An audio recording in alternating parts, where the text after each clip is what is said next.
Let's dive in. There is a massive open secret at this elite academy. If you see a guy wearing a W necklace, you better not dare mess with him. I actually wear that exact necklace, but Blake, having just skipped class, had zero clue. After I became the school's new top guy, pure jealousy completely ate him alive. He gathered his crew and left a 5-centimeter gash on my arm. Just then, the vice principal walks right in for an inspection. A blonde student yells, "The vice principal is here. Stop right now. Let's head back to class. We cannot let him catch us." Blake just stands there, gripping his box cutter with a sneer. So what? Can a vice principal really go against the Blake family? He refuses to stop. Instead, he steps closer, weapon raised, voice freezing cold with fury. "You are lucky today. I never planned to ruin that pretty face of yours, but you dodged. Next time, I will make sure it completely blooms." Before his words even fade, the vice principal bursts right through the door. He takes one look at this chaos and completely shakes with rage. Especially noticing the injured student on the floor is the absolute top of the grade. He totally explodes. "What is wrong with you? Call your parents now." This goes straight to the police. Blake simply drops the cutter, staring at the vice principal like he is looking at an absolute clown. He tilts his chin up, every single word deliberate. "I am the young heir of the Blake family, the absolute peak of the 4 elite families." I hated his look, so I struck him down. "So what now? Call the police. Call my parents. Do whatever you want. Let us see who can actually touch me." The vice principal goes entirely dead silent, face flushing deep red. Watch closely. Everyone knows the Blake family is totally untouchable. And Blake is incredibly reckless, just completely out of control.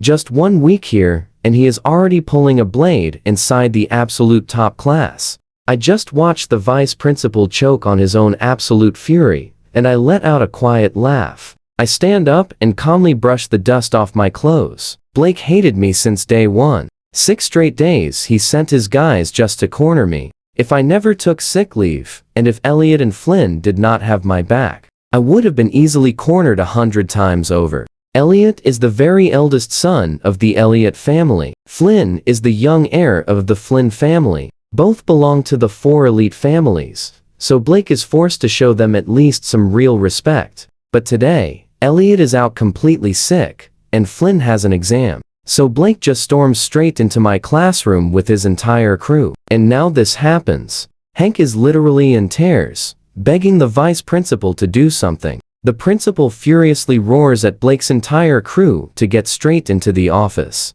Nobody is leaving this place. Then he tries bringing me to the infirmary, but I just grab my phone and totally refuse, staying incredibly cold and calm. "No need. Let us go to the office first. I am fine. I want to see exactly how much power the Blake family actually has." Hank tries again to drag me to the infirmary. I murmur a word of comfort, then just turn and walk straight toward the office. Behind me, Blake scoffs. "Nothing makes me more completely sick than watching you play it cool. You feel this, right?" He trails after with his crew. Once they leave, the room goes dead quiet. Only Hank remains, totally frozen in place, his face extremely pale with worry. He promised Elliot he would watch me. He never imagined that the exact second Elliot left, Blake would act this incredibly bold. Ridiculous. Blake is incredibly jealous of my looks. Too bad there is nothing he can do about his own face. Everyone just assumed I came from a completely regular family, ever since I absolutely topped the grade, and became the top guy. Rumors about my hidden background never stopped. At Crestwood Academy, everyone is incredibly rich or powerfully elite. The only exception is the scholarship student, and that just happens to be me. So last semester many people looked completely down on me. It was not until Elliot stepped up to protect me that people finally shut their mouths. Now Elliot is gone for 1 day, and Blake crawls out of nowhere. Everyone thinks I am completely finished this time. Just then, the homeroom teacher inside the office hears the whole entire story, and his face goes incredibly dark. Everyone is forced to call their parents right now. Blake dials his dad without a second thought. immediately claiming he is the absolute victim who got bullied. He hangs up, and his crew completely follow suit, calling their own parents one by one. Every single one acts fearless, just because Blake has their backs. Then Blake actually has the pure nerve to drop into the teacher's chair, staring at me like he completely owns the room.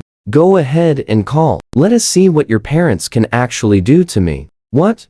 Are you just going to bring in a nanny? He laughs like it is all a joke. The homeroom teacher comes over to gently comfort me and tells me to call my family. I carefully think for a moment. Arya is currently overseas. So I step right out of the office and dial Luna. Right now, Luna just finished her important exam. She picks up, her voice soft as silk. Why are you suddenly calling me? I simply let my voice crack just very slightly. Luna, someone actually hurt me. On the other end of the line, Luna's expression drops instantly. Trust me, they're doomed. She full sprints to the school gates, demanding my location as she runs. I am at school. She steadies her voice immediately. Reese, do not panic. Stay put. I am 30 minutes away. Let us dive right in. I hang up, but Luna's eyes turn to pure ice. She marches straight past the smiling teachers. Luna, finished testing? Did you ace it? But she has absolutely zero time for pointless small talk. She makes a call, blowing past the gates, while a teacher yells, Luna, your exams are not over. Back in the office, I quietly slip into a corner and crouch down. The staff watches me, completely heartbroken, begging me to treat my injury, but I just stay totally silent. Blake watches and sneers. Done playing the victim? His crew tries to hide their laughter. Did your parents get stuck out in the sticks? I ignore them completely. I know Luna is in City C, a full hour away, but barely 30 minutes pass, and all of the rich bully's parents have already arrived. His stepdad looks with concern. Are you hurt? Blake plays it up. I am totally fine. I just beat a kid up. The stepdad pats his head. Good. As long as you are not hurt. The stepmom relaxes and asks, who got hurt then? Blake points straight at my corner, acting completely dismissive. Just a nobody with zero connections. Hearing this, the other parents instantly relax, completely writing me off. The vice principal finally snaps. He steps up, firmly, calling it an armed school attack that badly injured another student. But Blake immediately interrupts him. Who told you to speak? You want to mess with the Blake family? Then another parent steps right up, glaring at me with total disgust. 1 million, leave town. The stepmom sneers. Take 6 million total. Grab your family and get out. Watch closely now. A beautiful, totally lethal voice suddenly slices right through the room. 20 billion. Get out before you sicken me. Then, the office door flies wide open. Luna appears, stunning like an anime character. Her bright blue and white hair is impossible to ignore. She rocks a crisp white school uniform, looking totally untouchable, flanked by massive bodyguards. Everyone freezes. Turns out, she had floored the gas the entire trip. With special VIP plates, nobody dared to pull her over. She made the hour drive in 30 flat after hearing those awful threats. Rage fills her eyes. Luna then lets out a dark, chilling laugh from deep in her throat. Thought it over? 20 billion. Blake's mother twists her face in pure rage. She points at Luna, snarling, who is this arrogant brat? Then, the teacher notices, Luna looks exactly like me. He cautiously asks, are you his guardian? Luna walks right to me without stopping. I am his sister. The principal rushes in, desperately trying to explain and smooth things out. Once he explains my injuries, she snaps. Save it. Her gaze sweeps the room like pure frost. They hurt my brother. She turns to me, and all that icy anger just completely disappears. Crouching down, she gently holds my hand. Her voice drops super soft, like she is afraid she might actually scare me. Reese, let me help you up. Seeing her face filled with so much worry, I just completely break down. I jump right into her arms, crying softly. Luna, they really hurt me. You and I both know something is off. Blake scoffs, totally confused. I kicked you, you never flinched, and now you cry? You showed me knife skills. His crew chimes in. Exactly. Who are you performing for? Another sneers. The golden boy is scared now? Luna hugs me even tighter. She checks the nasty cuts on my hand and face, and you can see the absolute heartbreak welling in her eyes. She holds me close. I am here. She pulls me up, rushing to the waiting car. Reaching inside, she pulls out a stunning blue and white diamond necklace engraved with a W, gently fastening it around my neck. Reese, live loud in City C. If anything goes wrong, I will gladly take the fall. I look at the necklace on my chest, and everything just totally clicks. This is the Moore family symbol. Hers has a Y, mine has a W, purely to keep me safe. She held on to it this whole time. I planned to stay in City F for 2 more years, but now my time is up. Luna softly ruffles my hair, telling me to wait inside like a good boy. I nod obediently. That is where we leave it. The door shuts. My innocent act vanishes, replaced by a slow, absolutely freezing smile. Luna is absolutely furious. Now, the only bummer here, I gotta pack up and head back to City C. I totally wasn't finished having my fun. Stick with me here. Back at the office, the real show is just kicking off. Luna struts in, completely silent. She literally kicks Blake straight to the floor. Instantly, the bodyguards block his stunned parents from even moving. His little crew gets totally shut down too. Luna pins him down. Blake struggles, writhing helplessly. One sharp look from Luna, and 2 guards step up, grabbing him, tying him up with heavy rope, and gagging him with a rag. So clean, fast, and effortless. The principal tries to step up, but one glare shuts him down instantly. Did I ever say my brother is staying at this trash school? That intense stare keeps him completely frozen and quiet. Right after that, Luna calmly slips on some fresh gloves. She grabs a box cutter from the guard, tapping the flat blade against Blake's cheek. Her voice is ice. I heard you wanted to mess up my brother's face. Why don't we test that first? The blade shifts, leaving a sharp mark right across his left cheek. With a quick flick, she adds another mark on his right. His clueless mom actually starts screaming out loud. She points a shaking finger right at Luna. The Blake family is top tier around here. Let my boy go right now, and maybe we'll let you leave safely.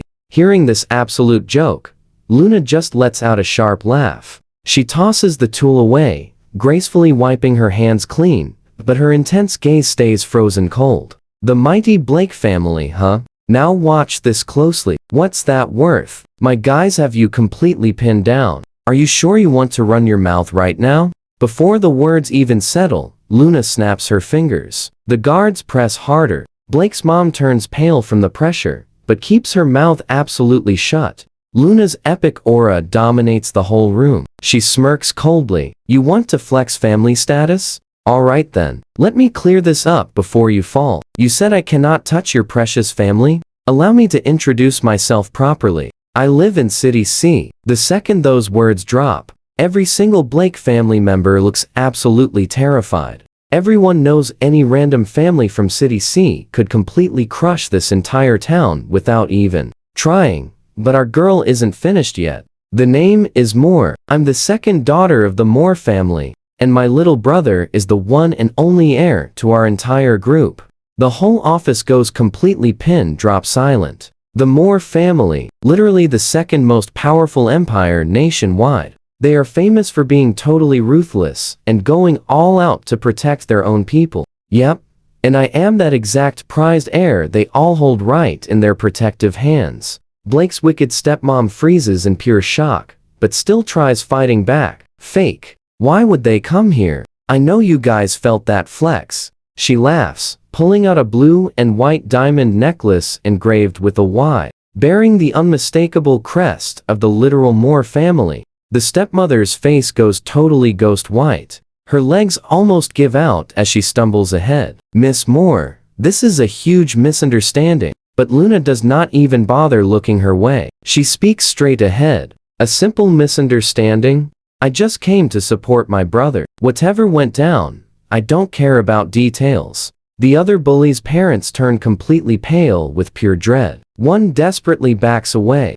Miss Moore, We had zero involvement. My kid never touched him. Hearing that excuse, Luna's fierce eyes completely ignite. Relax. Every single accomplice is going down with him. Right on cue, the office doors fly open, and a bunch of cops rush inside. They slap cuffs on Blake and his entire bully squad, marching them right out. Then Luna glances at the vice principal, who is shaking like a leaf. A cool smile appears. I'm not impressed with this school. I will handle everything from here. The guy nods frantically, promising to keep things totally quiet. That exact same night, Arya takes action. The whole city gets totally reshuffled. Those so-called 4 elite families get completely wiped and re-evaluated. The Blake family? They get stripped from the top rankings entirely. Just one single night and everything flips completely upside down. 2 days later, Luna arrives to take me back to City C. Even Arya skips work, flying home just to hang out with me. I sigh quietly. I seriously plan to lay low in City F for 2 years before my senior year. Never imagined everything would fall apart so fast. Oh, well, I'm back now. Nobody in City C would ever dare cross me anyway. Next up on the list, transferring schools. Luna goes to Maplewood High, a more family property, but I want 0 familiar faces. So, I picked their biggest rival instead, the famous Thornfield High. Both my sisters totally support this choice. The very next morning, I prep for my new school, and trust me, you'll love this. The second I step outside, the staff bows in unison. Let's dive into a wild high school story. Have a great first day, young master. I almost laugh, but Luna stays completely unfazed. She opens the car door without missing a single beat. 20 minutes later, our ride smoothly pulls to a complete stop. I stare totally blankly at the big sign reading Thornfield High. Then I slowly turn my head next door. That is Maplewood High. I instinctively look away and immediately snap my head to the other side. Luna's bright blue and white hair is way too easy to spot. The car stops perfectly in front of Thornfield High. Luna steps out and quickly walks around to my side. She carefully pulls my door open, a soft smile on her lips. Reese, we are here. I flash my absolute sweetest smile. Bye, Luna. But she grabs my arm, looking super worried. Maplewood is right next door. Call me the exact second anything happens. Even if nothing is wrong, just call me. I am always available. I nod, turn straight toward the gate, walk right in, and never look back. Only when I completely disappear from view does Luna's sweet smile drop instantly. She turns and heads straight next door toward Maplewood High. Meanwhile, my homeroom teacher leads me straight to Class A, supposedly the absolute top class in the entire grade. The teacher asks me to introduce myself. I step up to the front and barely manage to say, "Hi, my name is," before a super sharp voice suddenly cuts me off. A guy in the back lets out a cold laugh. Grace, a random transfer student dropping in from absolute nowhere. Don't mess up what we built here, but pay attention now, because before I can even answer, the teacher steps in and sweeps the room. Reese's test scores are far better than all of yours. At his old school, he easily topped the grade every single time. The exact second that lands, the buzz cut guy instantly shoots to his feet. His face turns bright red, and he quickly apologizes to me. The room's energy instantly shifts. I flash a small smile to show we are totally good. Then I turn back to the class and speak slowly. Hi, everyone. My name is Reese. I transferred from City A. I really hope we get along. I keep that perfectly warm smile steady on my face. This entire friendly routine is something I carefully crafted as my brand new image. Back at Crestholm, I was the absolute top guy. I had Luna fully covering my back. Who would ever dare come at me? But now Luna is next door. All I really want is to be a normal, completely unremarkable student. But the exact second I finish speaking, the entire class goes completely quiet for a beat, then wildly erupts into applause. Whispers instantly ripple through the room. I catch a few words.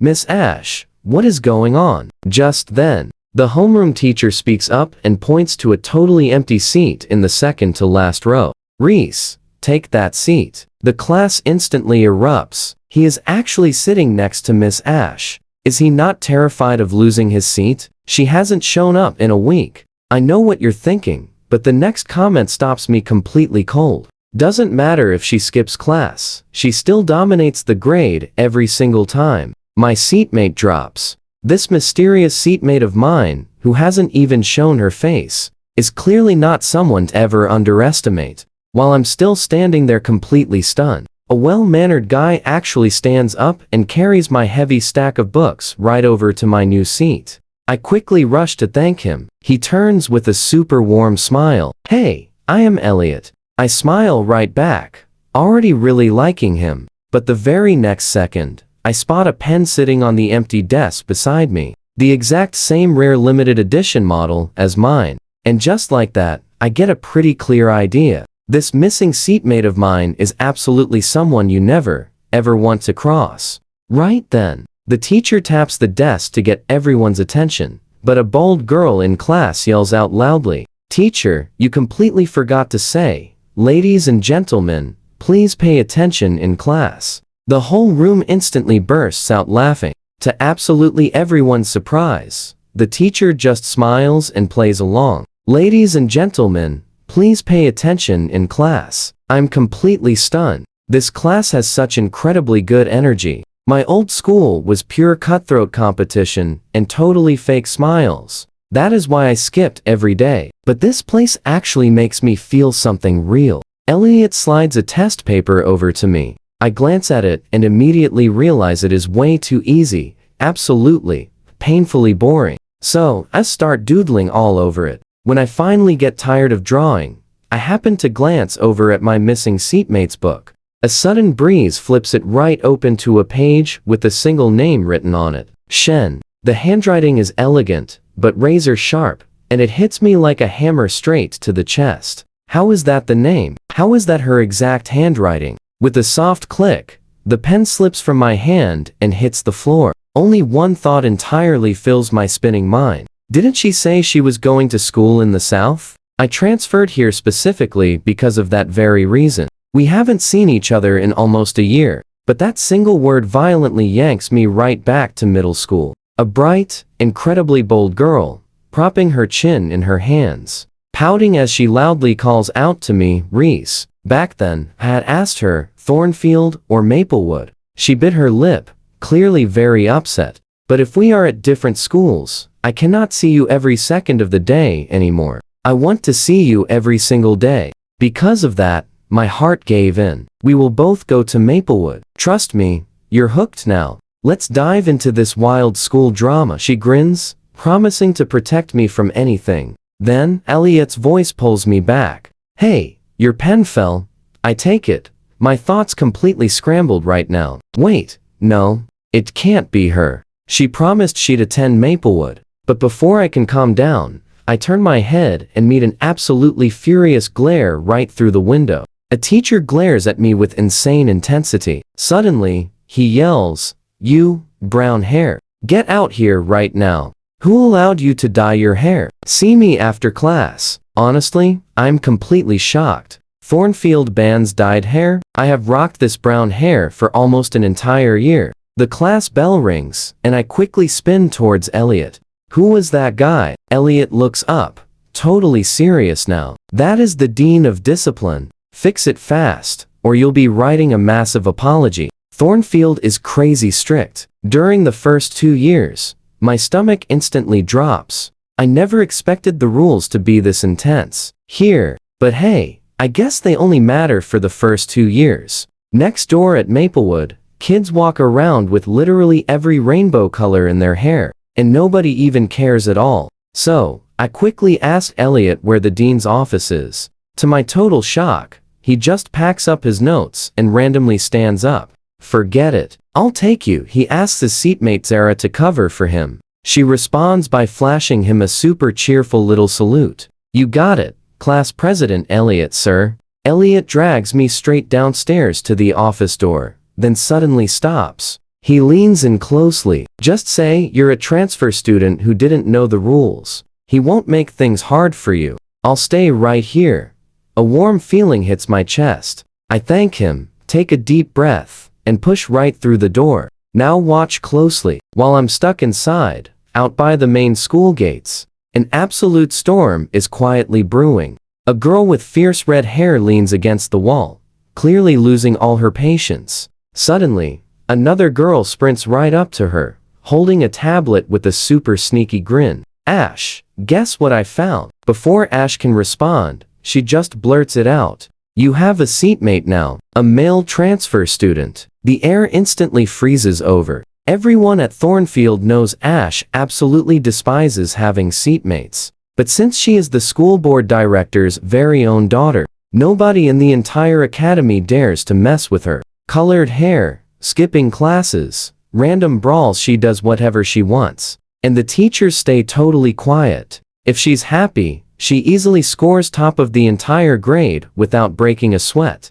But when she's angry, absolute nightmare for everyone. The second she hears some guy took the desk beside her, only one very specific thought immediately crosses her mind. There is literally only one guy she'd ever sit beside. Her face turns completely cold. She grinds out 3 little words. Let's go see. Meanwhile, I have zero clue about this. Back in Class A, chaos has already erupted. Ash, Vera, and Serena, all 3 legendary school heiresses, just arrived together. Zara immediately speaks up, totally fearless. Ash, what actually brought you to campus today? Vera casually wraps an arm around Serena's shoulder, grinning like she knows something. Isn't it super obvious? She wants to inspect the new transfer student. Instantly, Ash's intense gaze zeroes right in on my empty desk. Spotting the notebooks and pen that obviously belong to a dude, her expression gets insanely dark.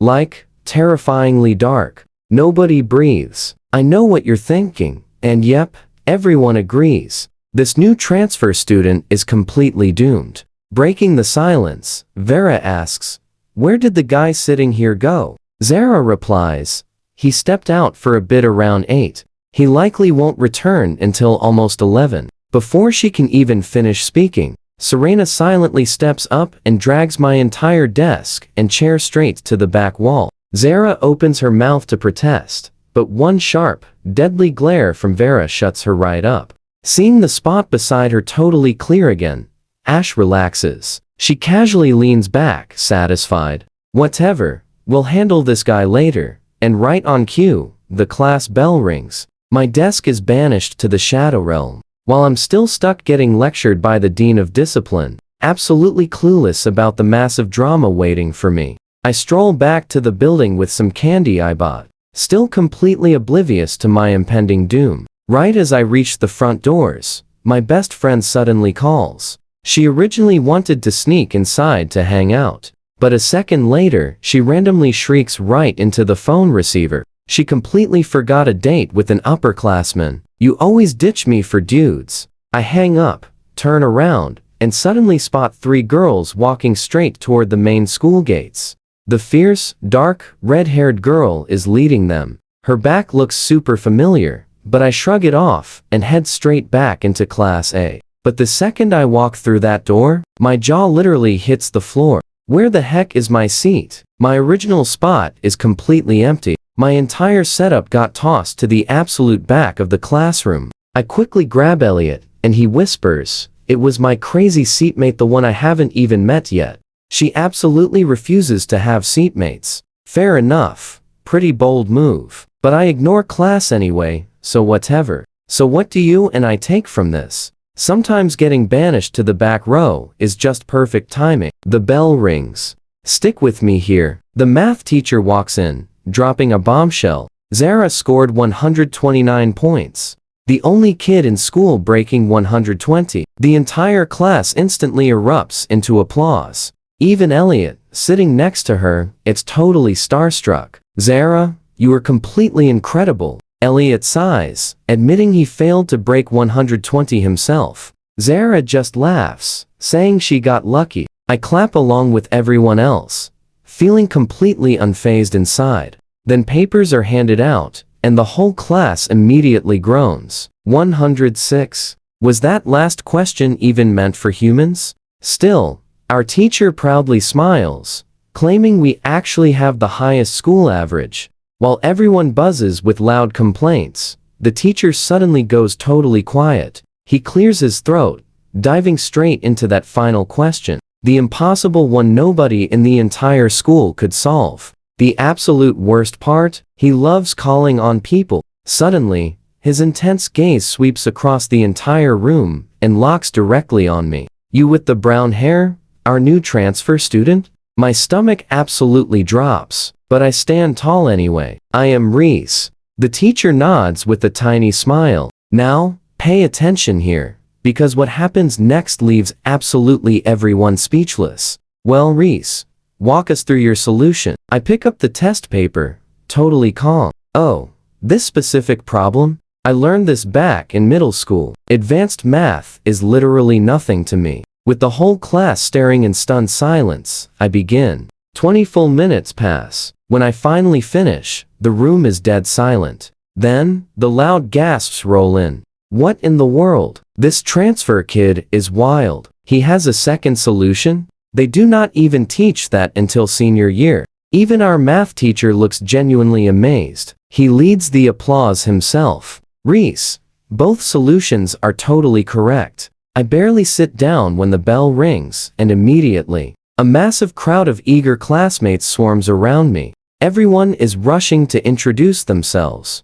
I keep smiling warmly, promising I will remember every single one of them. A bright-eyed girl looks up at me. Reese, that was totally amazing. That question was extremely hard, and you solved it so easily. I almost blurt out, actually, it was super simple. How did nobody get it? But I quickly catch myself and redirect. Thanks for all your kind words. I just happened to see it before. But her very next line makes me the total center of attention. I think our top class rank is changing. I simply blink, keeping my cool and staying very modest. I will do my absolute best. Another girl slides over, smiling, and the whole class acts incredibly warm right now. Reese, whatever you need, ask me. Money is something I have plenty of. While everyone aggressively fights for my attention, somebody suddenly completely shifts the entire topic. Reese, why haven't you dyed your hair back yet? I slowly nod. Yeah, about that hair. Someone else immediately jumps right in. Thornfield is super strict. Only seniors and one other person dare break that rule. One person? I instantly pictured that striking dark red hair I spotted at the school gates. You and I are about to find out. Someone leans in mysteriously, whispering, do you know why your desk moved? But before they even finish, Zara casually drifts over, shooting them an incredibly cold sideways glare. Her voice drops completely flat. You really want to discuss her? That instantly shuts them up. They nervously laugh and rapidly change the whole subject. I feel slightly annoyed. Why interrupt that juicy gossip? Still, I keep my face totally neutral, playing the perfectly curious new guy. Sure enough, another classmate quickly leans right in, dropping their voice. Your first seatmate is the absolute tyrant, the most notorious person at Thornfield.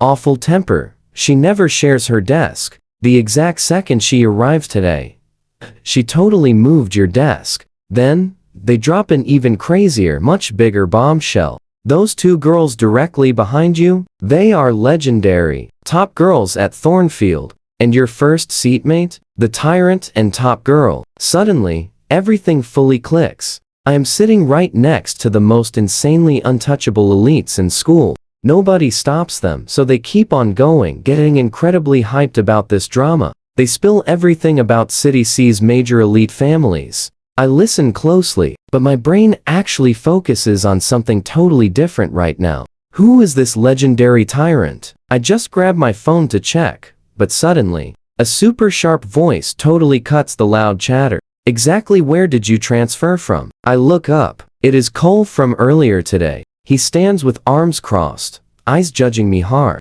I lightly smile and answer with 2 words. Crestholm Academy. The moment it lands, everyone explodes. Crestholm, that famous elite academy only the top 4 rich families can ever hope to enter. Cole's smug face instantly falls, and suddenly, the way the whole class looks at me shifts, holding way more genuine respect today. I join their chat, Before lunch, Elliot, who never speaks to anyone, actually turns to me. That is where we leave it. Trust me, you and I are completely hooked. I will take you to the cafeteria. Stick with me here. Half the class completely drops their jaws. This is Elliot, who never makes the first move, but I smile. Sure, thanks, Elliot. And boom, we walk out together, side by side. The very second we hit the hallway, my brown hair practically sets the entire corridor on fire. Wait, what? A freshman with dyed hair? I got a major violation just for rocking a tiny streak of pink. How is he roaming free? Exactly. Aside from Miss Ash, who else in year 1 could be this absolutely bold? The very next second, a guy in a pink shirt, clearly one of the school's top dogs, snaps his head right up. Who do you think you are? Shut your mouth. The talker takes one single look at the speaker, turns pale instantly, and stammers out in pure panic, Leo. So, that is Leo. He is the second son of the powerful Lul family, completely spoiled rotten. Honestly, nobody at Thornfield dares to even look at him. Wrong. Leo lets out a cold huff and casually strolls off with his friend. I watch his back, deep in thought. By the time we hit the cafeteria, Elliot is staring at me with totally bright, eager eyes. He asks Reese, "You really went to Crestholm?" I just nod, yeah. Elliot instantly drops a stunned breath, his entire voice totally packed with pure envy. Crestholm is that legendary place where simply standing outside the main gate feels like a massive achievement.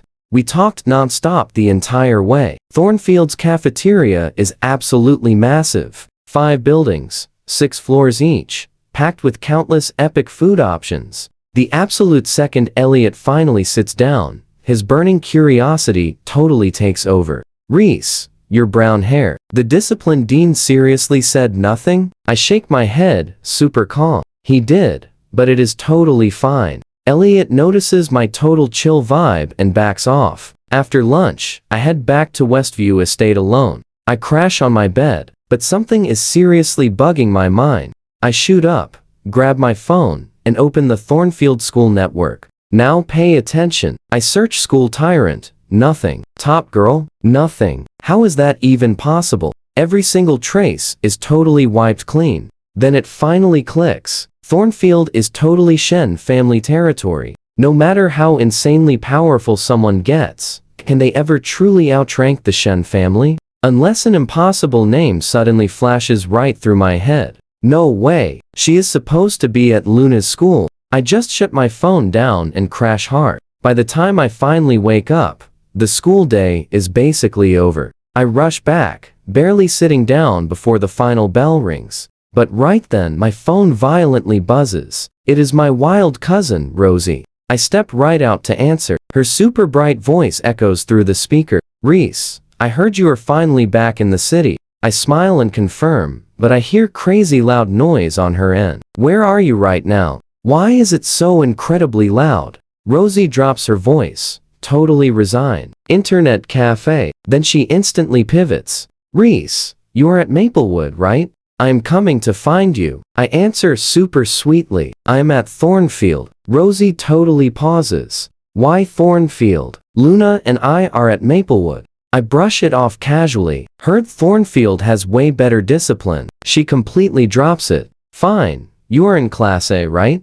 Wait for me after school. I will sneak in and find you. The absolute last class ends. I look up and spot a mysterious figure in a cap and a blue uniform, standing right at the classroom door. She lifts her head, and bold gray-pink hair spills right out from under her cap. It is Rosie. I immediately walk over with a massive grin. Rosie. She snaps her head up, showing off a strikingly beautiful face. Dark, warm eyes. Instantly, the entire hallway fills with totally shocked gasps. Oh wow, she is absolutely gorgeous. Who is she? These two are seriously bold, rocking dyed hair. Can you believe this? Someone shrieks, wait, is that Song Family's Rosie? Maplewood's top girl? How did she enter? While everyone is still buzzing, Rosie steps forward, totally grabbing my arm. Reese, let us go eat. I nod with a bright smile, following her out. I seriously cannot help myself. Rosie, where did you get that uniform? She grins, clearly super pleased. The gate lady gave it to me. We go way back. But right then, super sharp voice violently explodes from right behind us. Hey, you two up front with the dyed hair. My stomach instantly drops. I turn around. The discipline dean is blocking our path, face dark as a raging storm.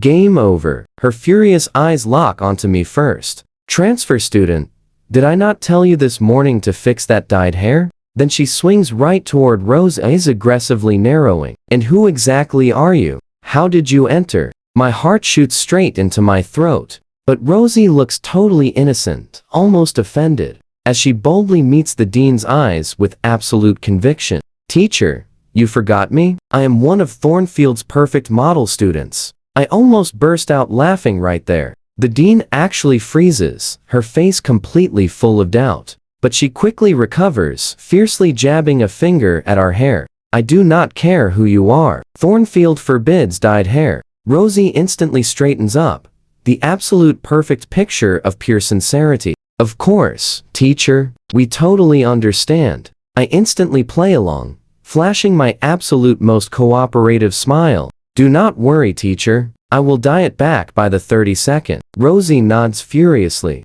Exactly, exactly. You and I know that date does not exist. Teacher, expect perfectly black hair. The dean nods, fully satisfied. Good.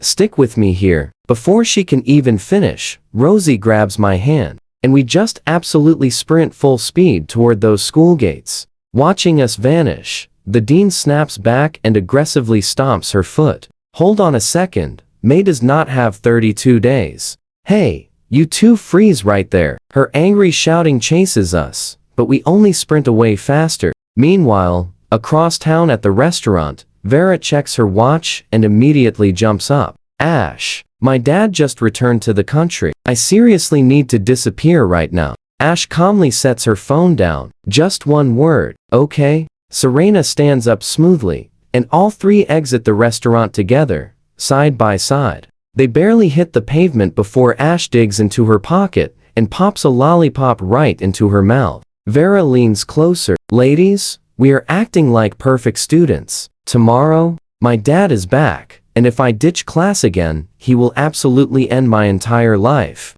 Ash replies with absolute zero care. Serena glances at Vera, whispering softly, whatever you want. Passing a local school, some random guy in overalls suddenly gets shoved forward by his loud friends, stumbling awkwardly right in front of Ash. Rocking a center-parted haircut, the guy completely panics and squeaks, "What are you doing?" Taking a very deep breath, he lifts his head, flashing Ash a shy smile. "Hi, could I please get your number?" Vera instantly perks up, throwing an arm around Serena with a super wicked grin. "Oh wow, are you seeing this right now?" Having a stunning face like hers, I would honestly do the exact same. Serena just stares, totally done, while Ash simply clicks her tongue and bites her sweet lollipop in half. Her freezing eyes drift over him with absolute zero interest. 2 words, completely flat, not interested. But this guy simply refuses to quit, pushing further. "Come on, just give me your contact info. Now watch closely." Ash is completely done. She tosses the lollipop stick away, and the temperature around her absolutely drops to freezing. Eyes sharp enough to slice glass. The guys stumble back. Ash does not even spare them another glance. She walks directly around them, moving forward. The guy just watches her leave, muttering under his breath with a really sad look, "Man, why so cold?" But the very next second, he actually pivots and aims for Vera and Serena instead. "Can I grab your numbers then?" Vera and Serena quickly lock eyes, totally frozen. Seriously, this guy has absolutely zero shame. Politely declining, they quickly pick up the pace, catching Ash, leaving the rejected guy angrily stomping his feet on the ground in pure frustration. His friend mutters quietly, "Hey, did that girl look a whole lot like Vera?" The guy scoffs back, "Dude, you have never even seen her before. How would you even know her face?" But honestly, as he says it, Kane is not completely sure himself. He only saw Vera once, at her 10th birthday. After that moment, he never got another real chance to attend those exclusive high society gatherings.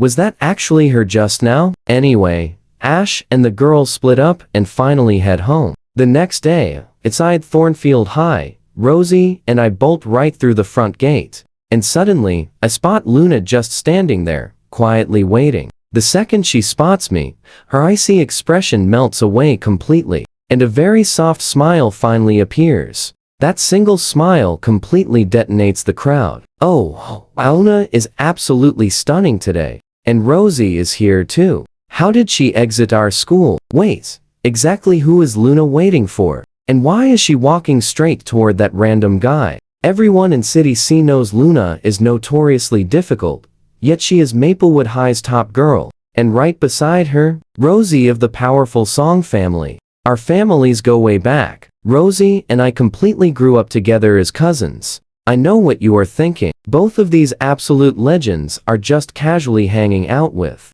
some random guy. Absolutely wild, right? I quickly jog over to Luna, calling her name in my absolute sweetest tone. She looks down and gently ruffles my messy hair. Reese, let us head home. But Rosie interrupts. Luna, let me show Reese around the area for a bit. Luna clearly hesitates. Rosie presses a hand to her chest. Trust me, Reese has not been back to the city in forever. I will gladly show him around. Home before 8 p.m., guaranteed. Only then does Luna nod. Fine. Keep him safe, and do not take him to any shady pool halls. With Luna's approval, I obediently follow Rosie. We jump into her sports car. The engine barely starts before the loud buzz of gossip hits me from behind. Did she seriously let him sit up front? Guys never sit there. I think only Luna uses that seat. The chatter swarms around like annoying FLIs, but I just ignore it completely. I glance over at Rosie. Where exactly are we going? She smiles bright. Showing you around. 10 minutes later, we park outside a massive shopping mall. Rosie opens my door. After you, young master. We head straight up to the fun arcade on the 3rd floor. I did this constantly back in City A, yet I still sprint super excitedly toward the bright claw machine. Rosie, I really want to play this one. She instantly gets me a huge stack of shiny coins. But after several attempts, I cannot get a single one. Puffing out my cheeks in pure frustration, I genuinely thought I had improved. Rosie gently pats my shoulder. Keep trying. I go again. It almost hits, then drops. So what do you and I do now? We refuse to quit. Stick with me here. I switch machines, trying 10 more times, and still nothing. This game is completely scamming me. A crowd gathers, and someone actually laughs out loud. Then, a little kid wearing a tiny suit points straight at me, shouting, "Look, that guy tried 30 times and still got nothing. So dumb." The older boy beside him, rocking a wolf tail hairstyle, grabs him immediately. Pip, apologize right now. But Pip is not having it. He pulls a bratty face and bolts. I am not apologizing. Mom says I am the precious young master of the Luo family. Kane is absolutely seething, but turns to apologize. Then he looks at me and freezes. Seeing Rosie standing there, he completely short-circuits. Rosie at a mall with a guy? It is too surreal. He stutters an apology. So sorry. My brother is spoiled rotten. Please ignore him. I wave it off, fighting the machine again. It is fine. Rosie shoots Kane one icy glance, sending a visible shiver through him. He rushes after Pip. Then Rosie steps up beside me. Let me. She calmly slides in 2 coins. The claw drops perfectly, grabbing a small bear, and she hands it over. I stand there totally baffled. How did she win on the first try? I take the bear, looking up with wide eyes. Rosie, you are incredible. Sure enough, that compliment works perfectly. Her mood visibly brightens. Glad you like it. Let us try something else. Suddenly, a nearby girl makes a pointed comment to her guy. See? She got it first try. I glance over. The girl is dressed like old money. The guy scratches his head, embarrassed. Babe, this is not my thing. Then he stops talking, shouting like he just saw a ghost. Oh, wow, Rosie. He walks over, smiling brightly. Rosie, you might not know me, but I am the newly recognized third son of the N family. Rosie stops, looking him over with an amused tilt of her head. Ah, the N family outside, son. Yeah, never heard of you. Now watch closely here. One sentence, and Rex freezes completely. I'm absolutely cringing. Did an outside son really try talking to Rosie? His girlfriend catches onto the situation, turning toward Rex with absolute disgust. Hey, just stop it right now. Rex snaps a furious glare at her. Do not push me. That sets her off. You dare glare at me? You dare snap? We are done. I have been over this for a long time. Rex panics the absolute second he hears that word. Forgetting Rosie completely, he chases after her. Babe, I did not mean it. Do not call me that. You do not deserve to. Rosie does not give the whole dramatic scene a single glance. She takes me straight up to the 4th floor food court. She gets in line to buy me bubble tea, and her stunning face alone causes absolute chaos. Screams, stares, and bold guys trying to get her number. I just sit in a chair scrolling my phone, totally bored, casually turning down several girls who come over asking for my number. Suddenly, Kane's voice cuts across the room. Pip, do not run. I look up and almost laugh out loud. Kane is furiously dragging Pip toward me. Pip, what you did back there was wrong. Apologize right now, or I'm never taking you out again. And I'm telling second brother. The exact moment Pip hears those 2 words, his entire bratty attitude completely collapses. His eyes go watery, looking up at Kane desperately. Kane, please do not tell him. Do not cut my allowance. I still need to buy so many games. But Kane does not budge at all. The very next second, he drags Pip right in front of me to apologize. Pip looks like he swallowed something totally sour, muttering out a half-hearted sorry. His entire face screams that he was forced. That lazy apology lights Kane's fuse, so he pulls his phone. Can you believe this guy? Apologize properly, or I'm calling second brother. Pip goes pale, dropping into a full 90-degree bow, voice loud and clear. I am so sorry, mister. You are so handsome, and I truly know I was wrong. Couples nearby hide their smiles behind their hands, watching the whole hilarious thing unfold. I just cannot help the little smile tugging at my own mouth. Right then, Rosie walks over, holding the bubble tea. She lets out a soft, quiet laugh, and hands me the cup with the straw already inside. I take it without any fuss. Thank you, Rosie. Pip watches this whole exchange, and cautiously tugs at Kane's sleeve. Kane, are we good now? Kane waves a hand. Yeah, we are done here. He gives me a nod, then turns and walks off with Pip. We stay until nearly 7 p.m. Rosie takes me for a great dinner, then drops me home. The next day arrives, and I completely sleep through my alarm. By the time I actually get there, it will already be 4th period. But after thinking about it, I decide to go anyway. Wearing a plain white tee, I pair it with my most innocent expression, pulling off the look of someone completely harmless. Thankfully, I do not bump into the Dean of Discipline on the way. It is break time. I walk into Class A, and the absolute moment I step through that door, the entire room goes completely silent. So what do you and I make of this? Every eye darts between me and my seatmate's desk. Students who stood up immediately sit back down, ready for a show. Let's dive into this wild high school reunion mystery together. He just wanted to drop his bag and leave. But then, he glances up and sees a familiar girl sitting nearby.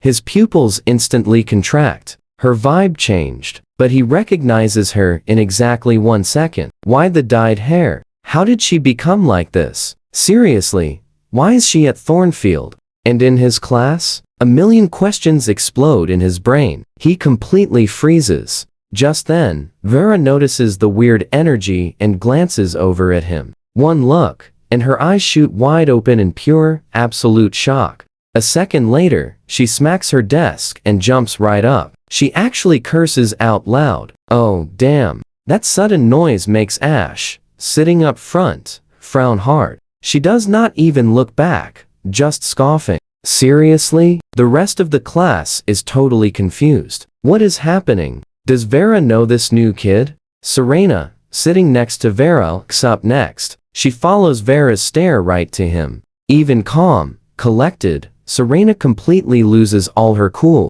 What the heck? She stands up too, staring right at him. These four go way back, from elementary all the way through middle school. 10 whole years.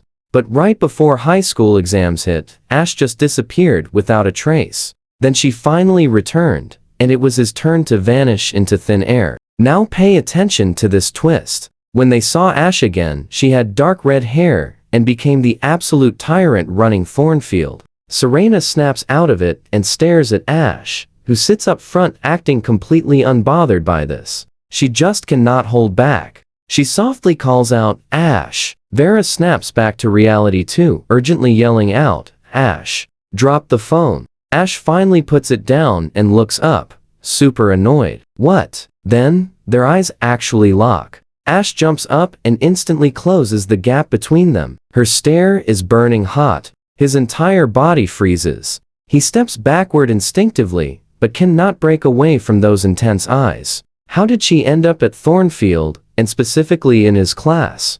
Reese. She says his name with a trembling voice, full of heavy emotion. The entire classroom basically explodes in shock. His chest hurts. His eyes water for absolutely no reason. She stares right at him, zero hesitation. That little teardrop mole by her left eye makes her look stunning. It is that desperate, relentless look of finding something precious you lost. He cannot handle it. So he rips his eyes away, pushes her back hard with both hands, and sprints out of the room like his life depends on it.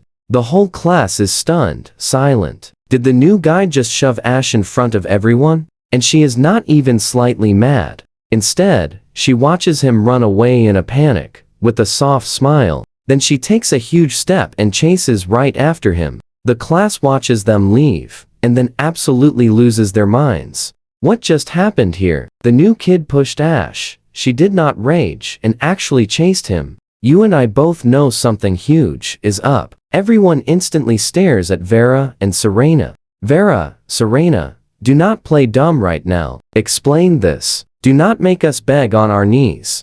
Dealing with the burning curiosity of the entire room, Vera just sighs quietly. She stays totally silent. Instead, with everyone watching, she stands up and pulls the empty desk behind Serena, right next to Ash's spot. It slams down loudly. Now, the two desks are pushed together. After doing that, she calmly sits back down. So Reese was the transfer student. If they knew that earlier, Ash would not have messed up yesterday. Meanwhile, Serena just organizes her stuff and sits back down. The calmest girl in the room had just totally panicked. Zara smells a massive piece of historic gossip. She rubs her fingers and finally breaks the silence. The second she does, a huge wave of questions drops. Wait, you guys actually know him? Serena freaked out too. Who is this guy? Ash called him Reese. What exactly are they? Suddenly, Zara slaps her leg and gasps.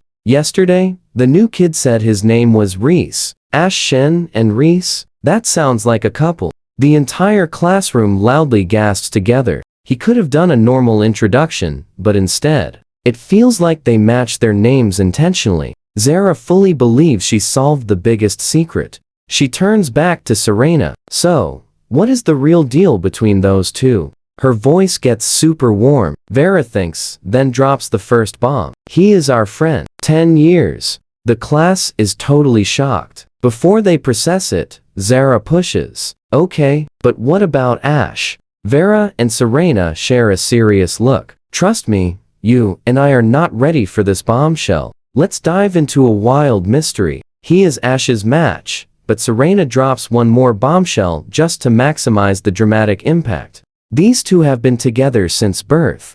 Way before they ever even met either of us. Class A completely loses it. Childhood besties with 3 massive heiresses? The school tyrant's only lifelong friend. Any single detail there is more than enough to make everyone in City C absolutely sick with jealousy. Down at the second floor stairwell, I finally catch my breath. That push back there was pure instinct. Now that my brain is finally working, I'm super confused. Wait, why did I run? Ash vanished first. She should be the one running. I almost calmed down, but suddenly a super warm, smooth hand firmly locks right around my wrist. My heart skips a beat. Instinctively stepping back, I freeze as Ash smiles faintly, trapping me perfectly in place with zero escape. Why run away from me? Ash stares right into my soul, her fingertips turning totally white from gripping. Her breathing is dangerously fast. Looking down, I fall right into those intense, deep, dark eyes.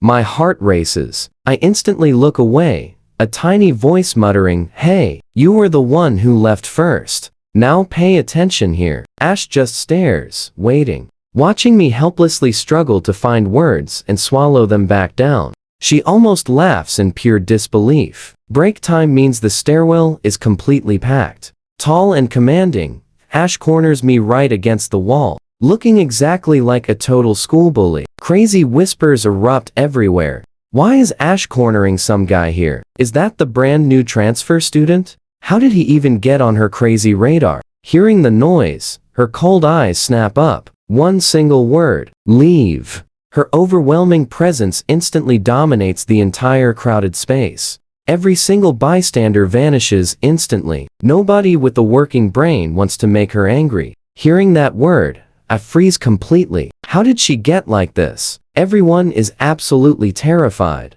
The girl I knew is gone, but seeing my fear, all her icy coldness vanishes in a flash, instantly replaced by a sudden, devastatingly gentle warmth you wouldn't believe. "Reese, why are you hiding from me?" I just keep my head down, staying silent. Then the loud bell rings. I quickly look away and mumble, "Hey, class is starting." Ash laughs in total disbelief. "With your genius brain, you actually need class?" My eyes instantly tear up. Looking right at her, I pout. "You are being mean." Knowing I am faking, Ash still completely melts. She instantly raises both hands to surrender, her voice softening like she is handling a precious treasure. "Let that sink in for a second. My fault," she says. Anyone else seeing this would literally lose their minds. The terrifying tyrant of Thornfield. She looks exactly like a golden retriever begging for some forgiveness. I sniffle and repeat, "Class is starting." Ash is completely defeated. Sighing helplessly, she lets go, watching me practically sprint away down the hall. Then, she casually reaches into her pocket for a sweet mint candy, tapping the candy tin for 2 seconds. Whatever, at least he is back. Plenty of time to watch him, maybe even lock him down later. She crunches the mint loudly. Ash casually drifts to the classroom door and calls out, "This never happens." Up front, the shocked teacher snaps a piece of chalk entirely in half. Something is totally wrong with Ash today. Why so strange? Ash completely ignores all their shocked reactions. She walks right over, sitting down beside me, sitting perfectly upright. I stare at the board, fully committing to the model student act. Ash just smiles. "Keep it up." Honestly, if I could actually focus on this lesson, she would write her name backwards. Surprisingly, Ash stays awake the entire class. Propping her head on one hand, she just stares at me without even trying to hide it. That intense gaze could literally scorch my face. Finally reaching my limit, I quickly scribble a note and shove it over. "Why keep staring?" Ash reads the note, but gives absolutely zero answers. Instead, she holds a QR code right in my face. I pause. Her old number vanished. Hesitating slightly, I finally scan the screen. Instantly, my eyes widen. The profile picture? It is a photo of me wearing overalls on my 11th birthday. The username remains just Ash. 10 whole years, and she never changed it. My chest suddenly tightens up. Fighting back overwhelming emotion, I quickly tap the add button. She accepts the request instantly. The bell rings. Ash gives me a deeply intense look, heading to lunch with Vera and Serena. Once she leaves, the entire class absolutely explodes with wild whispers. That look. They are definitely childhood sweethearts.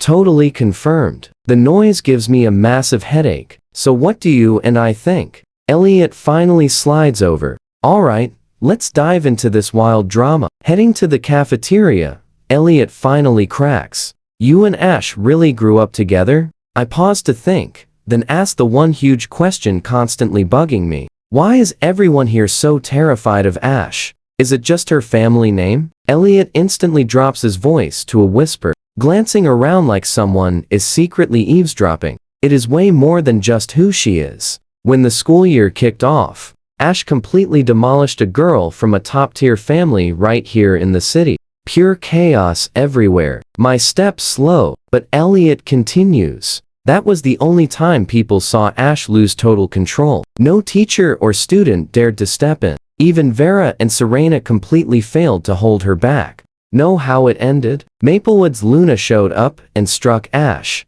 No warning, 0 words exchanged, just one solid punch. That stopped everything. Elliot shakes his head slowly. That is the one and only time Ash took a hit and did not fight back. Luna is built completely different. I stop walking. Luna is my sister. She has disliked Ash since they were just little kids. The punch itself is not the shocking part. The real shock is whatever caused Ash to lose her mind that completely. Enough to make her stand there and take it without fighting back. Endless questions swirl through my head. I push that confusing feeling aside and just follow Elliot right into the cafeteria. Now watch closely. Things get crazy here. Every eye inside the cafeteria locks onto me like spotlights. Wild gossip instantly explodes everywhere. I just poke at the green onions in my bowl. The endless buzzing around me is more annoying than absolutely anything else. Those heavy stares feel like lasers burning right through me. I decide on the spot. I am never eating inside this awful cafeteria ever again. Back inside the classroom, I scroll through our school forum, and there it is. Sneaky photos of me are literally everywhere. The comments are absolutely wild. Find me everything on this guy in 10 minutes. Do you want to get destroyed? Targeting someone Ash already claimed? Then someone drops a huge tip. Yesterday at lunch, he was eating alongside Elliot. Seeing that update, everyone gets even more deeply confused. Elliot, the 5th most powerful name in our city. The cool, untouchable Elliot Chen, who ignores everyone except his childhood friend Zara, is just hanging out with a random transfer student. Then, one massive comment blows the whole thread wide open. His last name is Moore. Could he actually belong to the Moore family? Impossible. Their only heir is currently overseas. My scrolling finger instantly stops dead. Marcus Moore, my adopted cousin who left the country at age 6. Honestly, I barely know him. At that exact moment, inside a fancy restaurant just outside school, Ash casually scrolls through her phone without any real urgency. Then her finger completely stops. Her expression instantly goes incredibly dark. Sitting across from her, Vera swallows her food and cautiously speaks up. Ash, the school forum is completely flooded with posts about us and Reese. Ash barely even frowns before Serena, who is silently typing right beside her, speaks up quietly. They are all gone. Vera quickly refreshes her phone screen. Sure enough, every single post vanished without a trace. With that annoying issue handled, Vera cannot help but grumble. We seriously could have eaten lunch with Reese today. Why did we actually leave? Serena does not even look up. She grabs a piece of fish, dropping it into Vera's bowl. Use your head here. Push too hard and you will spook him. Just give him room to breathe. Ash says absolutely nothing. She simply eats in pure silence until she sets her chopsticks down, speaking in a completely relaxed tone. Not going back this afternoon. I'm heading out now. I will return tomorrow and track him down. You feel that tension, right? Back inside, I find a photo of Ash staring at me like I am the only guy alive. Then, the next second, my screen flickers. The photo totally disappears. I refresh it. Every post is gone. Before I can even process that crazy glitch, I turn my head. The window is packed wall to wall with faces. I suddenly feel like an exhibit animal, pinned under dozens of intense, staring eyes.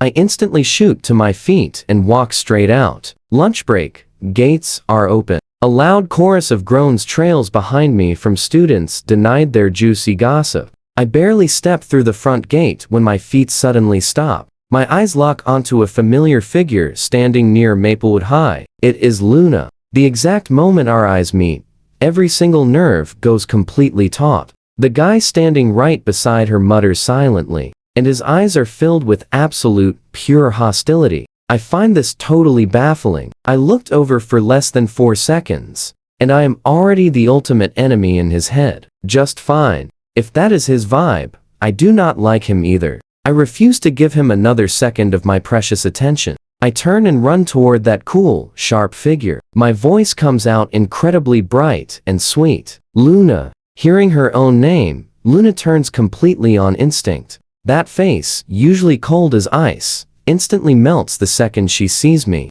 All that frost is quickly replaced by pure warmth and indulgence. She steps forward quickly. Reese, why are you out here? Done with class? I let a warm, small smile pull right at my lips.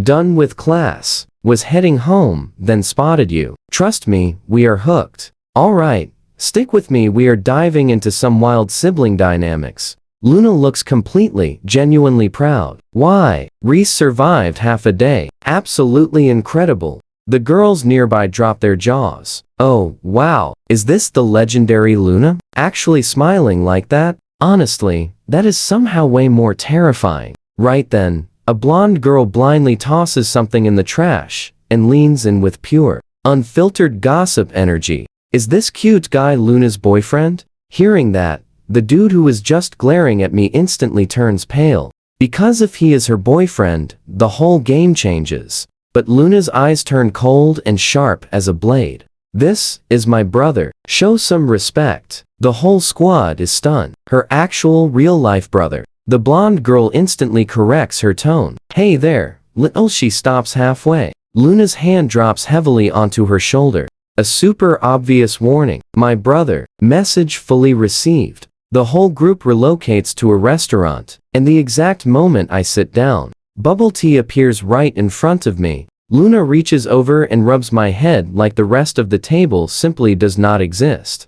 That sight totally burns someone sitting right across from us. Rex, the combover guy, simply cannot sit still anymore. He twists his expensive watch, leaning forward with a tone that sounds like concern, but cuts exactly like a blade. Shouldn't you be in class today? Skipping is not a great look, and that dyed hair hardly screams top model student. His eyes flicker while saying it. As far as he knows, the real heir is currently overseas, and barely even favored anyway. Watch closely here. He figures this is just some adopted brother, an outsider who would never dare offend the girl right beside him. But before I can even speak, the blonde girl beside me absolutely detonates. She turns on Rex with zero mercy. Who are you to police his classes? You have been clinging to her for months, and now, you want to lecture someone about hair dye? Are you coming at Leo, or coming at everyone at this table? One single sentence, and Rex turns bright red from his neck to his ears.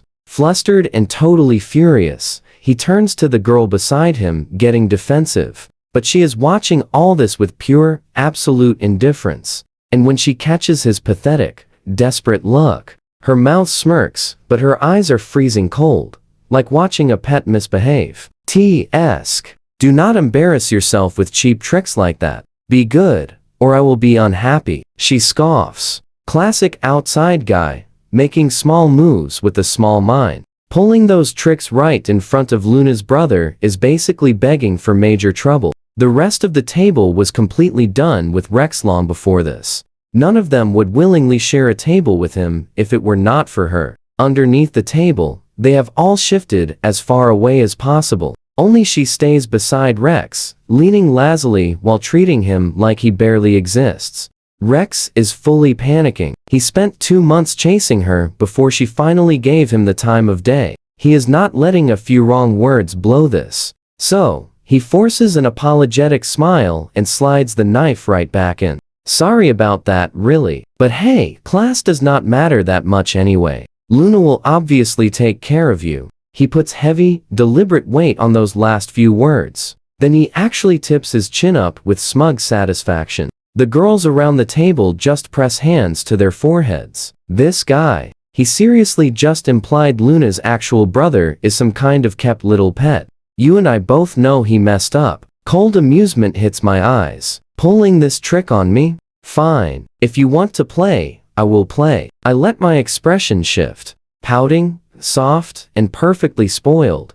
The ultimate image of a pampered prince. What do you mean by that? Are you implying I am Luna's kept boy? Rex's smile freezes. He opens his mouth to explain. I never give him the chance. I turn and immediately tug at Luna's sleeve. Luna, look at him. He is being mean. I am upset. Then I toss in one petulant little huff for good measure. That tiny dramatic sound is the final straw. Luna's expression goes completely dark, and she looks up, her eyes cutting straight toward the girl across from her. Handle it. 2 words, each loaded like a threat. Her patience is just gone. The only reason she has not moved herself is pure respect for a friend. The girl finally sits up straight. She lets a slow smile pull at her mouth, but her eyes are pure ice. Sorry cutie, my ex doesn't know his place. I'll get rid of him. Wait, ex? Rex completely drains of color and slams his hand on the table. What? Did you were breaking up with me? Yesterday I was showing you off everywhere. Now I get dumped today? How is he supposed to show his face in his own friend circle after this? I will transfer the breakup fee to your account. She does not even bother looking at him. Her voice is flat, like someone tossing out trash. Idiot, you went after someone completely above your reach. That's not brave. That's incredibly stupid. I watched the whole thing unfold with a quiet little smirk. Then I leaned back toward Luna, keeping this perfectly spoiled act going all the way to the end. Luna, I don't like him. I do not want to sit at the same table as him. Luna doesn't look annoyed for a single second. Trust me, never mess with family. She just ruffles my hair, smiling. Don't like him? He goes. Let's jump right into this. The staff drags Rex out, stumbling and completely humiliated. With that massive eyesore gone, the whole vibe instantly lifts. The girls at the table completely drop their guard, showing their true colors. The blonde leans in first, flashing a massive, confident grin. Hey, little bro, I'm JoJo. Call me sis. Next up, a girl radiating pure old money elegance gives him a super warm smile. I'm Alba, nice to meet you. Then a much softer voice, gentle as still water. I'm Iris. Finally, the very girl who totally made Rex disappear leans back, radiating that effortless, completely untouchable energy. Hey, little one, I'm Ivy. Need anything, just come find me. I look right at the beautiful faces in front of me. These are the absolute top-tier girls of City C. Wang, Kai, Yu, and Lin. Legendary names, all in one place. I let the moment settle, and my gaze drifts right over to Ivy, the Lin family. A subtle thought flickers quietly behind my eyes. A sudden, silent spark. I seriously wonder if she has any actual connection to the Lin family heir, but the thought vanishes instantly. I pull my gaze right back and flash my absolute, sweetest, most innocent smile. Voice coming out totally bright and soft. Hi everyone, I'm Reese, Luna's real little brother. One sentence and they are hooked. That adorable face paired with his elite status as Luna's actual sibling sends their approval. Ratings straight through the roof. You can just tell he's the absolute realist. The vibe flips entirely. JoJo raises an eyebrow and just has to drop the ultimate question. Wait, you actually go to Thornfield? The second it lands, the other 3 instantly lock onto me, eyes totally shining with pure curiosity. No wonder they never saw him at Maplewood. With his looks and name, he'd be completely untouchable over there. Backed by Luna, the entire school would literally worship him like the most precious idol on campus. A loser like Rex wouldn't even stand a chance. I just smile and nod. Now watch this, every single one of them makes the exact same face of pure, genuine disappointment. Such an absolute waste. A brother like that, stuck at the school next door. Alba leans back on the sofa with pure elegance, totally teasing Luna for keeping him such a massive secret. You just moved to the city, right? Luna kept her mouth completely shut about you. If you were my brother, I'd show you off every single day. I just sit there smiling, eyes happily curving. Yeah, exactly. Trying to win over Luna's absolute favorite, these elite girls pull out every single trick. Why? Because staying on my good side equals an ultimate free pass with the terrifying Luna. As long as nobody crosses a line, Luna totally lets them spoil me. You can even catch a rare, tiny spark of pure amusement dancing in her eyes. By the time we finish eating and hanging out, it is already 2 p.m. We wave goodbye to the excited girls, and I slide into the passenger seat beside Luna. The car is totally quiet and smooth. I just scroll on my phone out of sheer boredom, but eventually, my burning curiosity totally wins. I turn my head and blink innocently right at her. Luna, who was that guy? I barely finish my question before she replies in a completely flat tone. The N family's outside son. And just like that, you and I both lose interest. The N family is literally famous for one messy thing having secret outside kids. 5 of them, actually. The car pulls into the estate. Luna opens my door, and we walk side by side straight toward the main entrance. Our sweet housekeeper Clara comes to greet us instantly. Young master, Miss Luna, back so early today? Clara practically raised all 4 of us. We siblings are super close. It is only our parents we feel distant from. Why? Because they are a huge romance story, and we were totally just accidents. How obsessed are they? Obsessed enough that they haven't come home in 8 entire years. The second Arya graduated high school, Dad dumped the entire mega corporation on her and vanished to travel the globe with Mom. Honestly, I have only seen my parents through a screen since I was 7. I give Clara a small smile. Yeah, took the afternoon off. She just nods, not pushing it. We finish dinner and head straight to our rooms. The next morning, I arrive at school normally but shockingly. The strict discipline dean takes one single look at my dyed brown hair and completely ignores it. He even gives me a polite nod. I exhale and stroll into Class A, but glancing at my seat out of pure habit, something feels totally wrong. Ash is missing. Same for Vera and Serena in the back row. I don't really sweat it. I sit down and start reading, completely brushing off all the weird, whispering stares the class is throwing at me. Then, right near the end of 4th period, all 3 girls suddenly appear together at the classroom door. Ash marches to her desk, drops right into her seat without saying a single word, and just glares right at me. She glares straight through the rest of the lesson, right until the bell finally rings. Honestly, I'm totally annoyed by then, so I just decide to ignore her completely. The second the teacher leaves, I jump right up and turn to Elliot in front. Elliot, come eat with me. He agrees instantly. Super warm. Let's go. He completely misses Ash's face, turning stone cold behind him. But this is where you and I leave it. Vera steps forward, throwing one sharp look at Zara. Zara reads it instantly. Next second, she jumps in front of Elliot, eyebrows totally dancing. Let's dive in. Elliot promised lunch, but now his face goes totally, completely blank. He almost refuses, but suddenly 3 freezing glares hit him all at once. He turns around super slowly. Ash looks furious, daring him to try it. Beside her, Vera is smiling, but honestly, there is absolutely zero warmth behind it. Even Serena, usually totally calm and emotionless, has absolute warning flashing in her eyes. The other students immediately scatter, rushing out of that classroom like their survival depends on it. Elliot sweats. He stays completely silent. Zara just grabs his arm and drags him out. Watching poor Elliot get hauled away like that, I am totally speechless.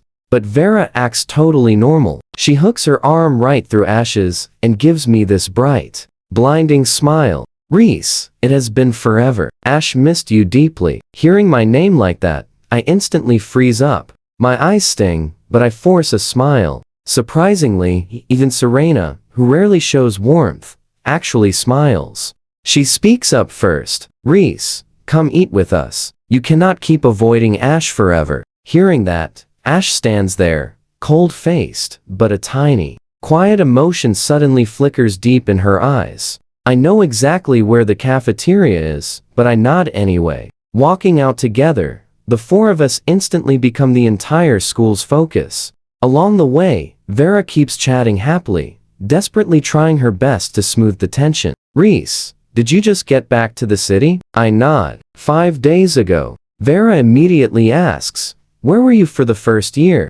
Watch closely here. The moment she asks, Serena and Ash freeze and listen. I do not lie, answering totally calmly. Crestholm Academy, down in City A. The exact second she hears it, Ash's eyes widen. So that is where 327 Shen family resources searched for 327 days straight, but every trace of me was totally wiped away.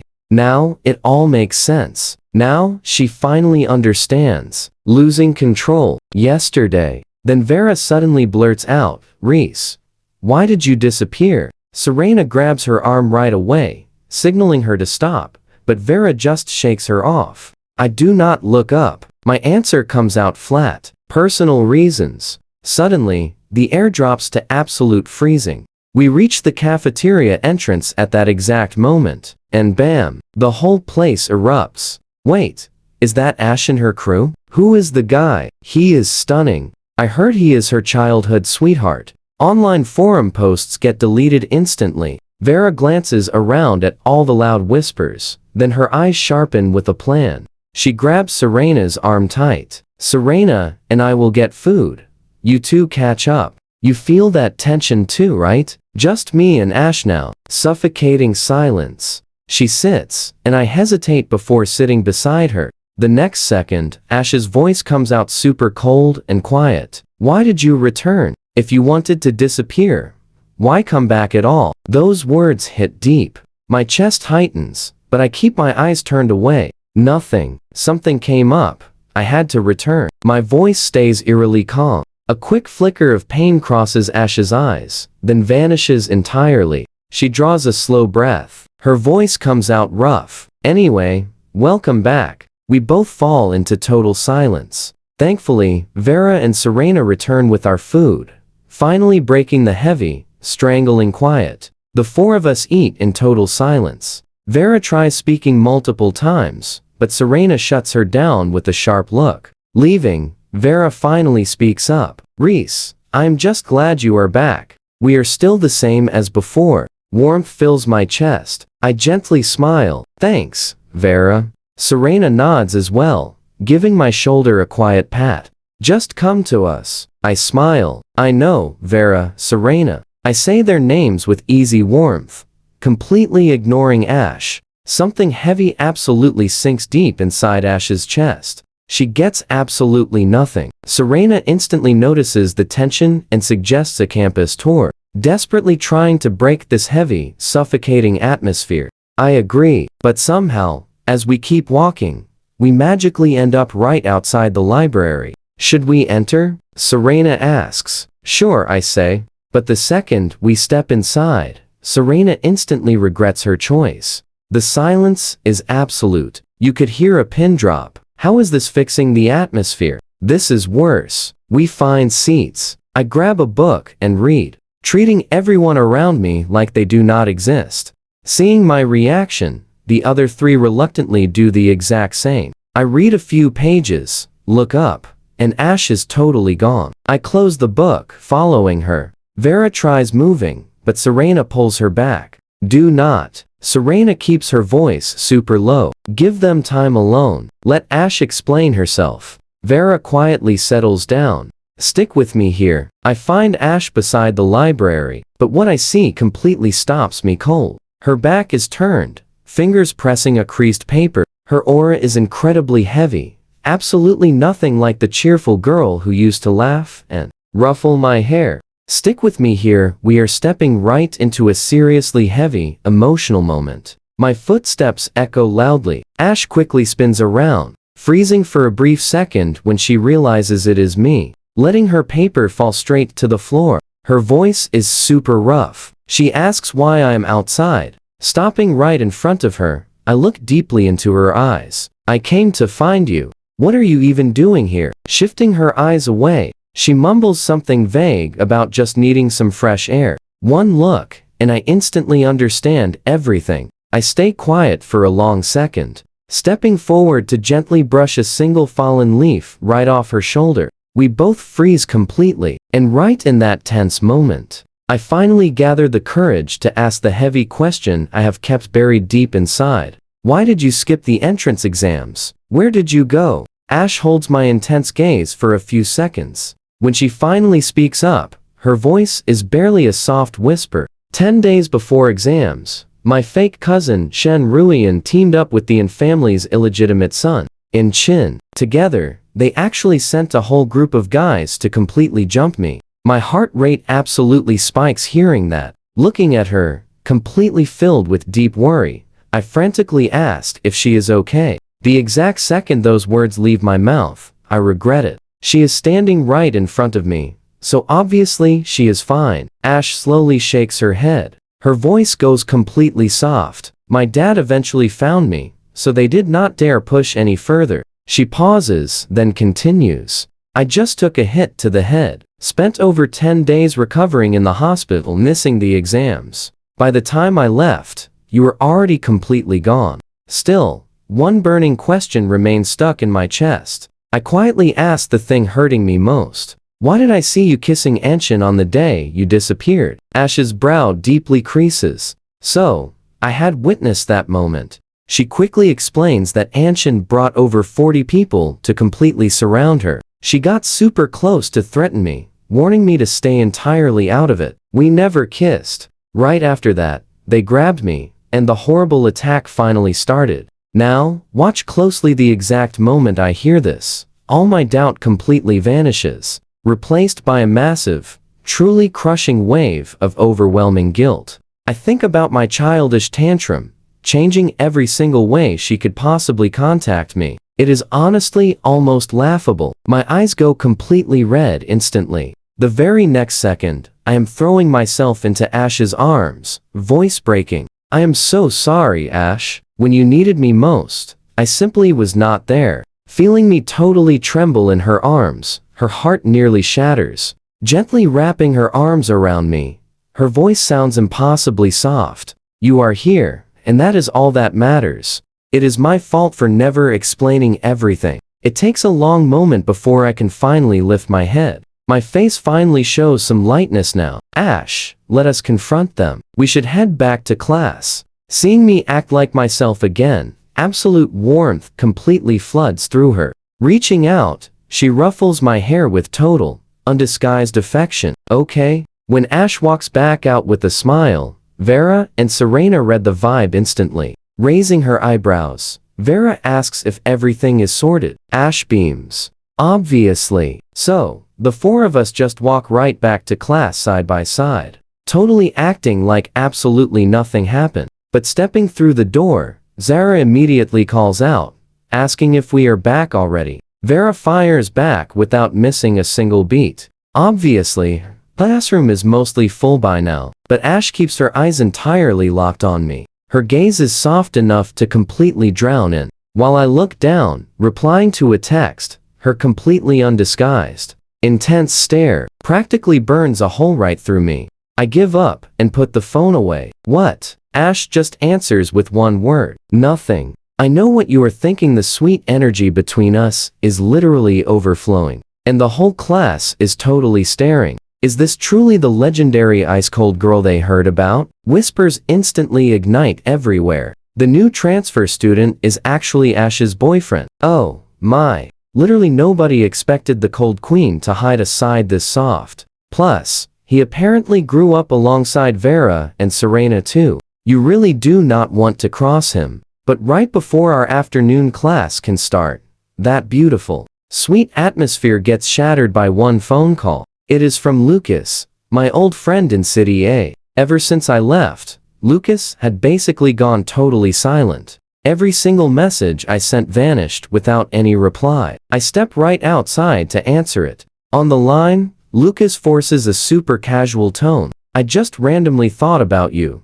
Haven't heard your voice lately. Catching the obvious pride hiding right behind his words, I cannot help but smile. Funny, I was totally just thinking about you too. Lucas immediately fires up. Liar. If you actually missed me, why didn't you call? I managed to talk him down, and once he calms, he finally gets to the point. And his very first sentence is an absolute bomb. Reese, Dustin totally locked me inside a room for days. I just got out today and finally grabbed my phone. Then his very next sentence tightens my whole chest. Zhao Yu told me Blake seriously hurt you. I try my best to keep my voice light.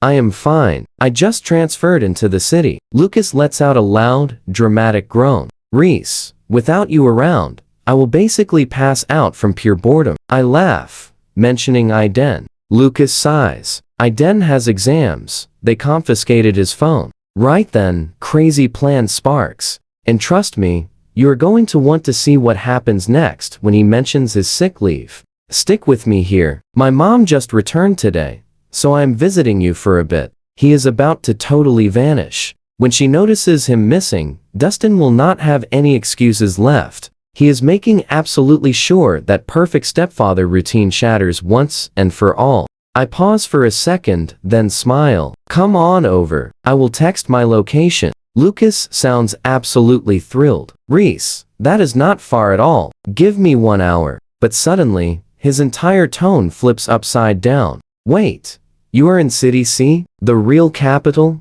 The exact place where all those legendary elite families live. City C is the national capital. In this specific district, the absolute core, housing the top 8 families and 4 massive business empires.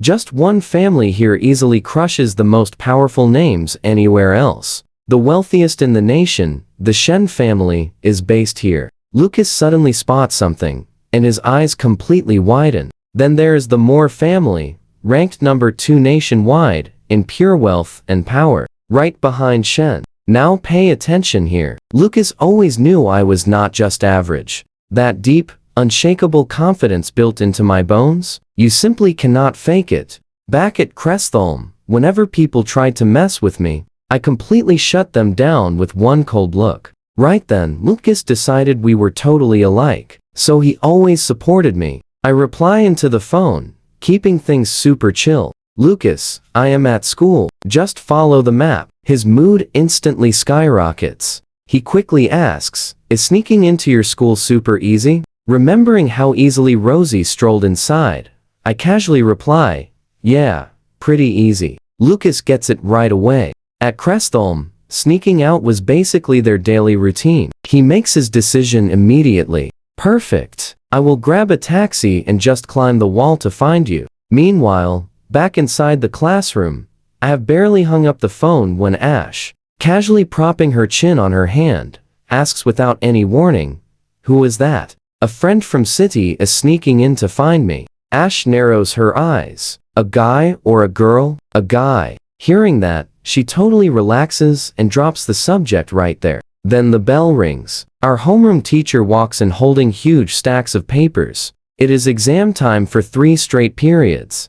The whole classroom goes completely dead silent. Everyone just lowers their heads and starts writing. 90 minutes late, Lucas finally shows up. Wearing a sharp black casual outfit, he carries himself like an absolute natural-born boss. But looking up at the massive school ahead, he loudly gasps. This campus is seriously way bigger than anything back at Crestholm. The huge sign gleams brightly. Thornfield High. Wait, isn't this the absolute top elite academy in town?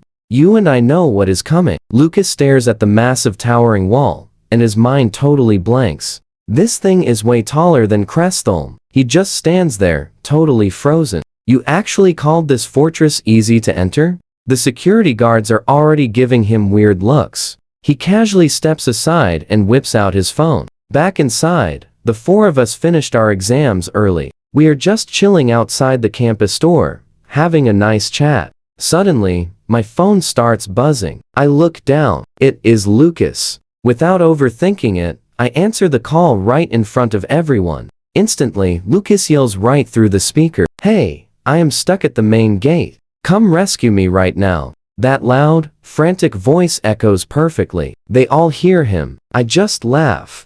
Give me a second. I am on my way. I barely hang up the call. Before I can even speak, Ash stands right up. I will go with you. 10 minutes later, at the gates, Lucas finally spots me looking super annoyed. You finally decided to show up here. 5 more minutes and I would have been roasted alive. But the next second, his eyes land on the girl standing beside me, and he completely locks up. Absolutely gorgeous. She is on a completely different level than anyone at Crestholm. But that is not the point. The real shock. Why does her face look exactly like that mysterious girl from the painting he saw before? No, the girl in the painting had black hair. The one standing here has dark red hair. But the way she looks at me, that is totally identical to the painting. That same overwhelming gentleness. Lucas elbows my side hard. Catching on, introduced them with a huge smile. This is Ash, my childhood sweetheart. Sweetheart? Lucas basically grins from ear to ear. He feels like he just discovered a massive secret. The hidden sketchbook mystery. A beautiful portrait signed with just one single name. Ash. Lucas always thought she was totally made up. Nobody this stunning could exist. But what did he just hear? Ash Shen. Wait a second. The daughter of the richest family in the whole nation. The one and only Shen heir. The legendary girl with 0 pictures on the internet. A total ghost. Nobody can track. Lucas takes a very slow, deep breath. There is definitely no second Ash Shen at Thornfield High, which means Reese, the young Moore family heir himself, is blood brother to the head of the entire Moore group. Before Lucas can even fully process it, I speak warmly. Ash, meet Lucas. She gives a cool nod, says hi, and turns away. That is where we leave it, trust me. You want more? Let's jump right into this. Lucas leans in close, dropping his voice to a perfect, teasing level. No wonder you ignored everyone else back at Crestholm. Spending your whole life near her, your heart was already stolen. My face instantly flushes bright red. I playfully shove him away. What are you even talking about? But right next to me, Ash flashes this massive smile, and her gaze toward Lucas instantly becomes so much warmer. Thanks to Ash being the school board director's daughter, the 3 of us stroll right inside without any issues. I guide Lucas straight toward the school store. Vera and Serena are waiting there. 3 top heiresses hanging out together? Super rare. Add a class A star, plus an insanely good-looking new guy into the mix. Absolute, total madness. The school forum totally crashes. Students rush the store from every single direction just to stare. Who are those 2 guys with her? Did you check the forum? Ash is on another level today, and both of those guys look absolutely incredible. Just then I speak up. Vera, Serena. Vera reacts first, totally enthusiastic and warm. You must be Reese's friend from City A. I'm Vera. Beside her, Serena just looks up quietly. Hi, I'm Serena. Right then, a massive realization clicks into place for Lucas. 2 of the absolute top heiresses here. Plus, knowing my family's background, there is 0 doubt left about who I really am. The surrounding crowd keeps on growing. Vera cheerfully jingles a key in her hand. Let's hit the 4th floor. The next second, all 5 of them head straight up into the exclusive private lounge on the 4th floor. Vera looks at me, super curious. Reese, how do you 2 actually know each other? A faint, easy smile simply pulls at my mouth. Back at Crestholm, I was getting targeted by students. Before I can finish, Lucas quickly cuts in. That is not what really happened. You were actually the one wanting to be my friend. Vera sees the pure honesty in his eyes, and simply cannot help laughing out loud. But right then, Ash, quiet this entire time, suddenly looks straight up. Hearing that I was targeted by bullies, something fiercely protective instantly ignites behind her eyes. Pure ice shatters her gaze. Feeling that sudden freezing temperature drop, Vera actually dares to tease Ash and Serena about being too quiet. Ash never even lifts her head, just gives one perfectly cold sweep.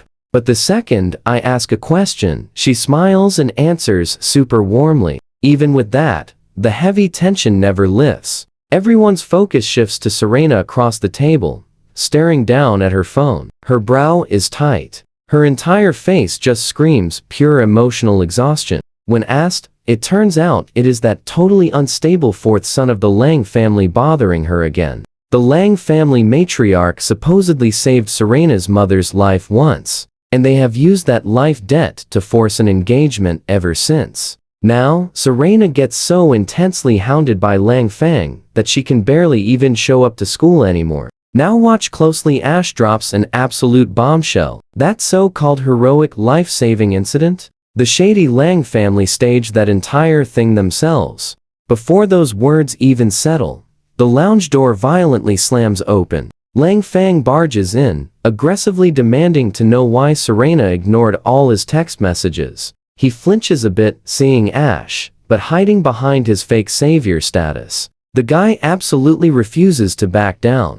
Then he spots the other guy sitting right there. Lang Fang completely ignites. Insane jealousy floods through him. He jabs a finger at me and Lucas. I am her fiancé. Why are you spending time with other guys? Faced with that pure, rabid aggression, the bright light in Serena's eyes completely dies. You and I both knew this was coming. The quiet, agreeable guy suddenly stands up, completely changing the vibe, and walks right toward Lang Fang. My pale eyes, normally so soft and harmless, are suddenly cold enough to cut glass. The atmosphere shifts instantly. The friendly boy next door vanishes, becoming something incredibly dangerous.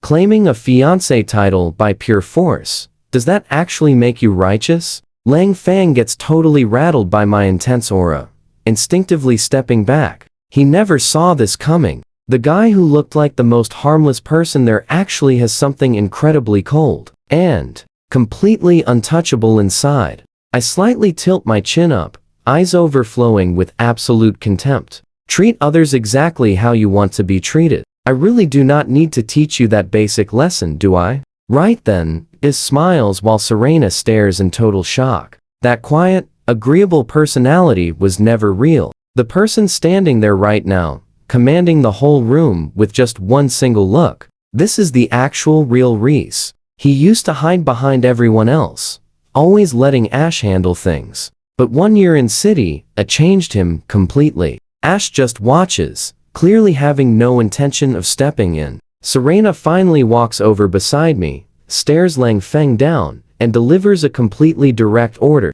I've told you before, I genuinely don't like you. I will handle the engagement myself. Don't ever come near me again. Lang Feng completely cracks. Angry tears fill his eyes. But he still tightly grips that completely worthless engagement paper. So what? Feelings can grow after marriage. That twisted logic makes Vera physically recoil in disgust. She hugs Serena, her face dripping with pure contempt. Are you actually serious right now? Serena is literally a freshman in high school. You expect her to grow feelings after marriage? Look in a mirror. Do you deserve her? That hits deep.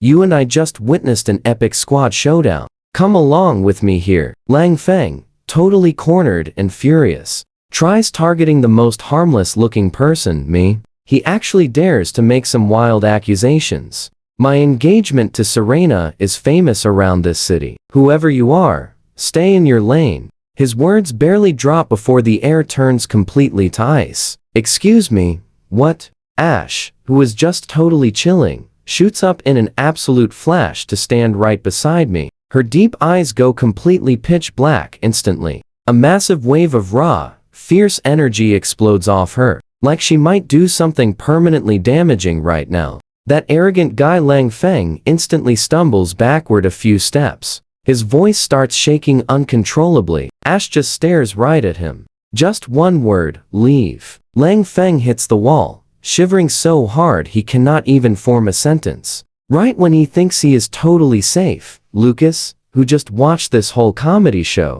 slowly gets to his feet. He walks right over, staying silent, and raises his right hand. Smack! The slap hits clean and super loud, echoing across the entire lounge room. That one glorious hit knocks the spoiled guy totally sideways. He grabs his stinging face and actually shrieks. Who on earth are you? You hit me? Lucas just tilts his head up, shaking his wrist out casually, his eyes completely full of absolute disgust. Now watch this part closely. Lucas grabs a tissue, wiping his hand off like he just touched. Total garbage. Vera looks so disappointed. What a total shame nobody filmed that. The forums would have exploded. Okay, just be super grateful for the show. Serena pats Vera on the arm, sighing helplessly. Ash turns back around. All that fierce anger in her eyes vanishes the second she looks at me, turning unbelievably warm. She reaches out,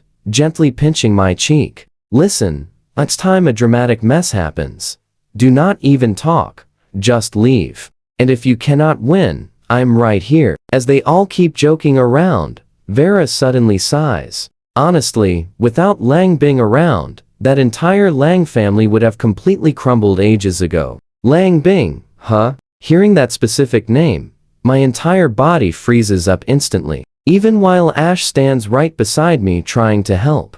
Crazy, right? Who knew that wild Lang Feng has an absolutely angelic little brother? Lang Bing is the only genuinely nice person in that entire chaotic family, and they literally treasure him like precious gold. He is incredibly gentle, basically an adorable puppy. So sweet, he is naive. Plus, he was my absolute best middle school friend. But during second year, his health tanked so horribly they shipped him overseas. After that happened, complete silence. Hearing his name drop now, Serena gives me this extremely complicated look. Turns out, he is actually coming back for his second year of high school. Oh wow, I nod slowly. His calm, gentle face pops into my memory. Then Vera drops a line that completely shatters that family illusion. Think about it, if the Lang family really wants to lock down Serena so badly, why not just set up the big engagement with Lang Bing instead? Why curse her with Lang Feng? Serena freezes up for a second. An unreadable emotion flashes through her eyes super fast. Enough. Stop bringing up someone so completely gross. Vera waves it away, totally shifting the mood. Time to eat. We can finally breathe, right? They stroll out the gates, heading straight to a fun local restaurant. The server notices Ash the second she walks inside. Her eyes go huge, and she immediately bows so incredibly deep she practically folds in half. Miss Ash. Inside, she is totally stunned. Ash usually only arrives alongside Serena and Vera. Today, she brought two guys along, but the server absolutely does not dare ask. Ash just makes a quiet sound, turning toward me. Instantly, her terrifying, cold aura completely melts away. Her voice becomes so unbelievably soft, it is almost magical. Pick out whatever you want. I grab the menu. Barely finishing my order, my phone suddenly buzzes. It is Luna checking in on me. Where are you right now? At the Thornfield gate, I reply sweetly, at getting food with Ash. Over on her end, Luna takes a noticeable pause. Did you two fall out a year ago? Are things good now? Yeah. Luna reads it, deciding not to push further.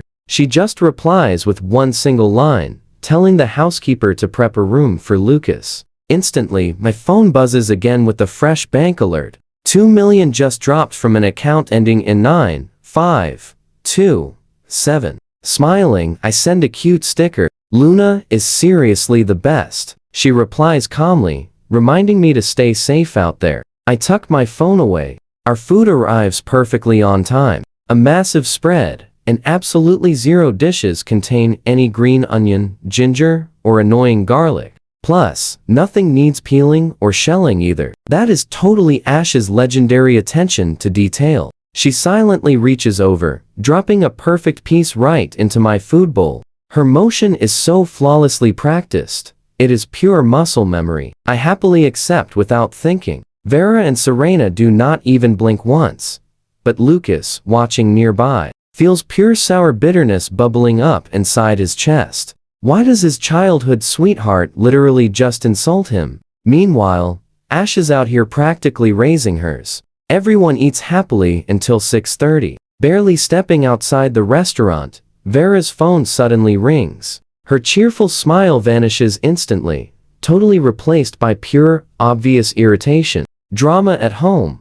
Gotta run. Serena frowns. Yu Cheng again? That is where we pause today. Trust me, almost nobody makes Vera look like that. Enter Yu Cheng. She is the illegitimate younger sister who has absolutely zero right to the family name, but still tries fighting Vera for literally everything. With their dad finally back in the country, the game is super obvious. Yu Cheng is running straight to him to complain again. Vera just laughs sharply, her voice dripping with pure, absolute disrespect. Yeah, time to take out the trash. Serena backs her up instantly. She steps right beside Vera. Let us go. We are leaving early. See you guys tomorrow? Vera raises an eyebrow, links arms with Serena, and they walk off. Ash and I exchange a quick goodbye and split up too. Ash heads straight home. I grab Lucas, and we hop into a sports car so flashy it could literally blind you. Under the dark sky, the blue sports car zooms down the massive estate road like lightning, sparkling brilliantly under every single passing street lamp. The tall hedges on both sides are perfectly trimmed, completely covered in gorgeous blooming flowers. Up ahead, stunning mansions slowly rise into view till an absolutely massive estate appears. Lucas is a seriously wealthy heir from City A. He knows true luxury, but seeing this magnificent place glowing in golden light like a literal fairy tale, his brain completely short-circuits.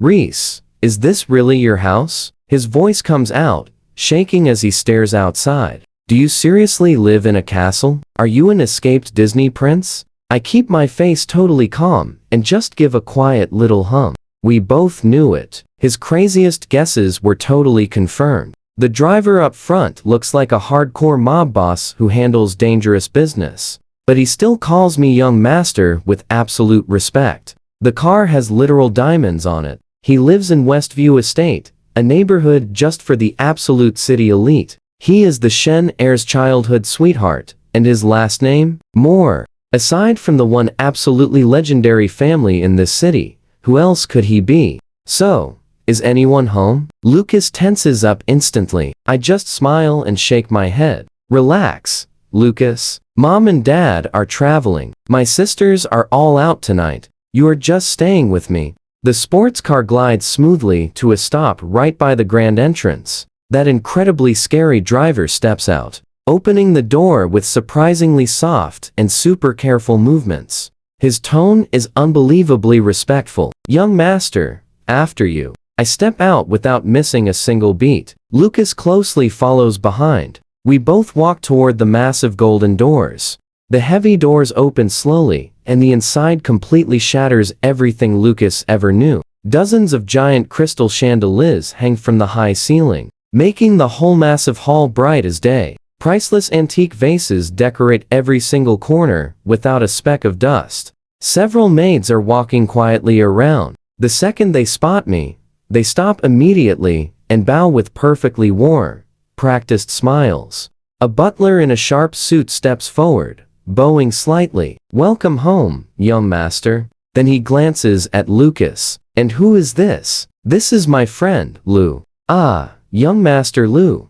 It is an honor, welcome. The butler nods his head with absolute flawless manners. Then the sweet housekeeper walks over too, smiling warmly. Young master, Miss Arya and Miss Luna are out tonight. I am not surprised at all. That is totally fine, thanks. He bows again. Young master, please relax. Dinner will be ready very soon. He steps back quietly. I pull Lucas to the sofa, grabbing some fresh fruit nearby. Now watch this. Lucas goes absolute full gossip mode. Okay, spill. Are you and Ash actually engaged? What are you talking about? I freeze instantly, voice jumping up. We are still so young. It is definitely not that serious yet. Our families arranged something ages ago, but I murmur quietly. We are just in the same elite circle. Just childhood sweethearts, nothing more. The nearby maids hear this and quickly look down, smiling wildly to themselves.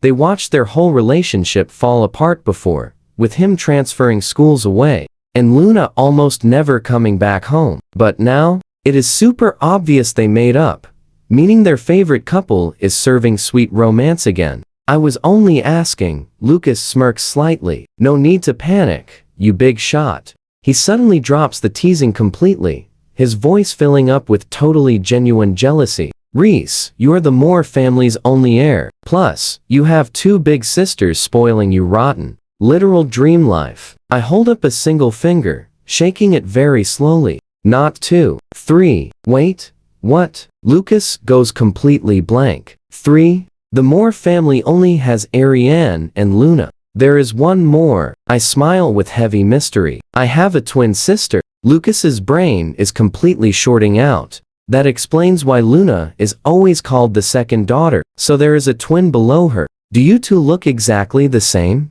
Lucas almost jumps off the sofa. Pretty close. I nod. I am so jealous. I want 3 sisters too. Lucas basically shrieks. We chat for a while and honestly, you and I can feel his pain when he lets out a heavy sigh. Reese, without you at Crestal Academy, my entire high school experience is going to be incredibly boring. I do not respond to that directly. I just say quietly, you still have Phoenix and Xiao Yu. Right at the mention of Xiao Yu, Lucas completely perks up. Let's dive in. Oh, right. The Fu family got kicked out of the elite for recently. The whole ranking completely reshuffled. I just smile at that. Xiao Yu was always so gentle. Way easy to push around. But now, the Li family grabbed that elite spot, and as their only heir, he finally gets some real power. We keep chatting for a good while longer. Lucas checks the time, and something sharp flickers in his eyes. My mom should be back home by now. She is probably flipping the world upside down searching for me. He laughs coldly, waving his completely powered off phone. I need her to see exactly what her perfect husband has been hiding behind her back. Chilling in the room, our conversation naturally drifts over to the people in our high society circles. Your childhood sweetheart just transferred over to Crestal. She is probably flipping the world upside down looking for you too. I simply drop it casually. The exact moment Lucas hears her name, his cheeks puff right out. Do not bring her up. Their families go way back. Those two grew up glued together. But unlike me and Ash, nothing sweet at all. They are an absolute walking disaster together. Shattering vases as kids and totally blaming each other. Always stepping on each other's shadows while walking, just to keep the other short. Or so they claim. When someone gets a love letter, the first instinct is never to help. They snatch it, read it out loud, and just watch the other person completely crumble from absolute embarrassment. Before exams, they totally sabotage each other, saying they did not study at all. Then one ranks first, the other second. Absolute disasters. Fine, fine. I will not bring her up, I smile. How long are you staying? Just 2 days. We finish our chat. The butler calls us down for dinner, and afterward, we head to our rooms to rest. Now, stick with me here. Across the city, completely different, totally wild drama is starting. There is an open secret at this elite academy. If you spot anyone wearing a necklace stamped with the letter W, you better not ever dare mess with them. I happen to be wearing that exact necklace. But right now, Vera just strolled through the Yu family gates alongside Serena. The family butler smiles super warmly at these two confident girls, greeting them with total respect. But the actual drama is exploding in the living room. The Yu family boss, Marcus Yu, already waiting by the door, his expression dark. But the very second his sharp eyes spot Vera, every single shadow lifts from his face. Pure warmth takes its place. There she is. Serena is here too. Have you eaten? Both Vera and Serena confirm that they actually have. Marcus nods with deep satisfaction and gets right to it. Turns out, Yu Cheng got hurt and is currently upstairs lying in her room loudly groaning. Vera's stepmother is completely losing her mind, demanding answers. Vera just raises one lazy eyebrow and answers him with total innocence. Dad, I have been glued to Serena all day. When would I have ever found the time to arrange something like that? Serena immediately nods, confirming, with the Gu family's eldest daughter totally vouching for her. Plus, Marcus's obvious favoritism already locked in. He just waves a hand and closes the case instantly. Good. Dad completely believes you. Suddenly, urgent footsteps come pounding down the staircase. A woman wearing expensive clothes, but with completely exhausted, hollow eyes, rushes down. Her eyes are red and puffy. She locks her furious glare onto Vera. I know you absolutely hate Yu Cheng, but next time, can you please not push things that far? If anything happens to her, I will completely lose my mind. But Marcus offers not one single word of comfort. Instead, his brow snaps down, and he cuts her off with a sharp bark. Did you not hear Vera say it was not her? Go ask that troublemaker of yours who she seriously offended. First day back in the country, and she is already causing problems. Unbelievable. I know what you are thinking. In his eyes, Yu Cheng is just a problem magnet. Meanwhile, Vera, quietly attending class, is his absolute precious treasure. The stepmother goes pale under the verbal lashing. Her knuckles turn pure white. She never dares to attack her husband, so she pivots right to Serena, forcing a thin smile. Serena, this is a family matter. You should probably head home. But before Serena can even open her mouth, Vera boldly steps forward, placing herself between them. Her voice cuts like a blade. Is your memory failing you right now? Serena grew up in this house. She has never been an outsider. Then Vera's hand lands so hard across her face. That slap knocks every trace of that forced smile away. The intense hatred behind her eyes can no longer be contained. She screams, "Then you owe Yu Cheng a real explanation." An explanation? Vera reacts like she just heard the absolute funniest thing ever imaginable. She tips her chin up, arrogance off the charts. T-esque. Since you were so convinced it was me, why don't I just go ahead, have someone finish the job, and send a permanent goodbye gift as my explanation? When those words land, every servant in the room starts to tremble. We felt that. Every head wishes it could sink into the floor. The stepmother shakes with fury, turning to her husband. Let us dive into this wild family drama together. The stepmom complains, but Marcus just waves his hand, completely unbothered. Listen, Vera already denied it. That thing earlier was clearly just a joke. You practically cornered her. Honestly, I have no clue where she gets that wild sense of humor from. Vera totally takes that opening and runs with it, flashing a sharp smile. Exactly. It was literally just a joke, Annie. Can you not handle one? The stepmom practically chokes on her anger, forced to just glare at both of them through completely gritted teeth. Marcus realizes things are getting way too heated. He weakly tells them to stop, then just waves everyone away, totally exhausted. Okay, Vera, Serena, it is getting pretty late. Go upstairs and rest. Serena, just stay the night here. They say good night and head up the stairs. But right at the bottom of the stairs, Vera slows down. She casually turns around and stares down at the raging woman. Her eyes flash with an intensity that brings total chills. You really should keep a better eye on your precious daughter. We wouldn't want her getting hurt next time. Right after, Vera lets out a fake sigh, her voice totally dripping with absolute contempt. If I was the one pulling the strings, I would have made sure there was absolutely nothing left behind. Watch closely now. What a shame they went soft. Those words hit like lightning. The stepmom completely loses her mind, screaming at Vera as she walks away. Vera, get back here right now. Somebody drag her down. She yells at the servants nearby. Faced with her totally hysterical shouting, the staff just calmly lower their heads. Ma'am, the young miss is resting. I am afraid that wouldn't be appropriate. The stepmom's face turns ashen. She glares at the servant with pure poison, but she's completely out of options. And to top it all off, Marcus delivers the final epic blow. Come on, we already agreed it was a joke. Why are you overreacting like this? Now, you seriously want to drag her out here? Vera has always been a pretty timid kid. What if you scare her? The stepmom physically shakes from head to toe, pointing right at her husband's face.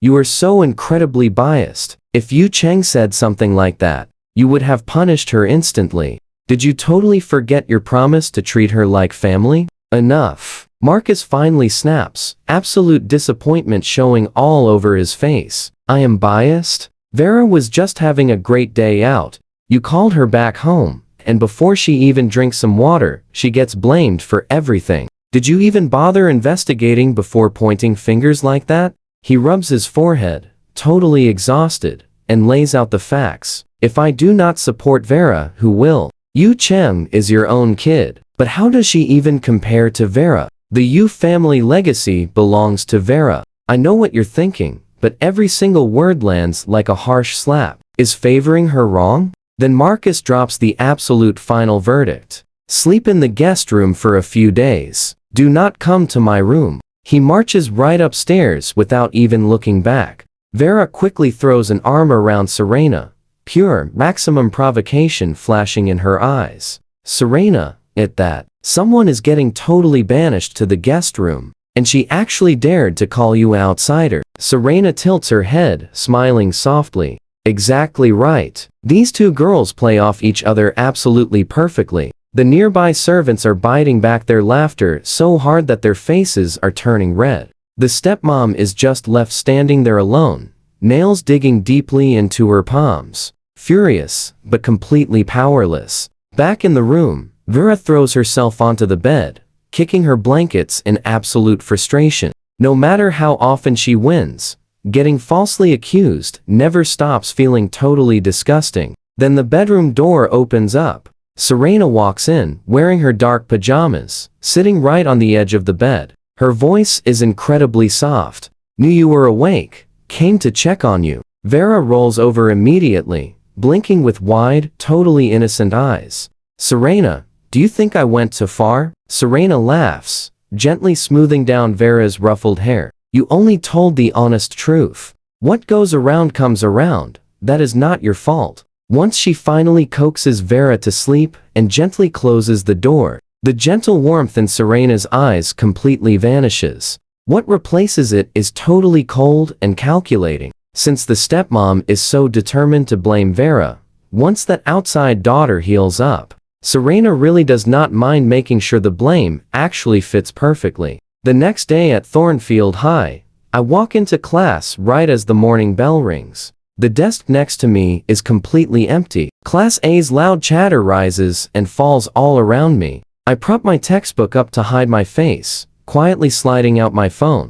I open the chat labeled Ash and type super fast. Ash, when are you coming? 2 whole minutes pass before a reply pops up. Reese, something came up at home. I should be there around noon. The Shen family drama strikes again. I do not even need to think about it. As one of the top dynasties around, the insane power struggles inside that family make television drama look completely mild. Being the only child of the family head, Ash is basically a walking target for every single distant relative hungry for that huge inheritance. The shady stuff they do behind closed doors is genuinely awful. I send a heart sticker, feeling worried. And trust me, you will want to see what happens next when a video call suddenly explodes. Trust me, you and I are about to meet the ultimate twin sister. My eyes just light up. I slip out the back like lightning. The entire class goes completely silent. The class monitor rubs their eyes, pretending to see nothing. Kids in the back completely drop their jaws. The top student skipped class. Vera freezes mid-sentence, while Serena, standing right beside her, looks totally lost. Perks of being a genius. Finding a quiet stairwell, I immediately hit the accept button. The screen brightens. A face so incredibly stunning, it feels unreal appears instantly. Deep red shirt, flawless pale skin, and a tiny mole by her eye that literally forces you to stare. Those ice blue eyes look totally colorless, like holding a massive glacier for 10,000 years. But the second she sees me, they melt completely. Meet my twin sister, a 15-year-old prodigy currently running a massive global company. Hey, Reese. Her voice is incredibly warm, radiating pure affection straight right through the screen. I instantly turn into the clingiest sibling ever, dropping onto a bench and pouting. I miss you tons. Now watch closely. Even as twins, our lives took totally different paths. Labeled a rare prodigy at age 3, she was sent far overseas to take over our entire family enterprise. Now 15, she is crushing a joint master and doctoral program. I miss you too, she says. It is past midnight there, but she stays wide awake just to catch a quick glimpse of her awesome brother. I happily share updates, excitedly mentioning Ash. Hearing that specific name, a sudden dark flicker crosses her eyes, fading incredibly fast. Having never met Ash, she still perfectly remembers the person who made her beloved brother cry all night long. Though I claim everything is fine, Ash is secretly on her blacklist, even while her sweet expression stays gentle. Whatever makes you happy, Reese. When are you returning? I miss you so very much. I stare with pure hope. Spotting the sparkle in my eyes, she finally drops the massive news. I will return for your second year. Yes, I practically launch off the bench. Just a few months left. Hanging up, the morning bell rings perfectly on cue. Sitting in the first year section, I remain unaware that I became the main focus. Crazy whispers surge around me. Who is this mysterious guy? A freshman rocking dyed hair? Who does he think he is? I tune everything out until a shadow appears. I look up instinctively, dressed in solid black, with a sharp wolf cut. This tall dude looks impossibly cool, radiating a dangerous edge. Those tilted peach blossom eyes hit you immediately. Looking playful, but completely wild. He smirks, his crisp voice flowing smoothly, packed with an undeniable and totally roguish charm. Hey, why sit alone? Total dead silence suddenly falls over the entire area. Instantly, wild screams explode. Wow.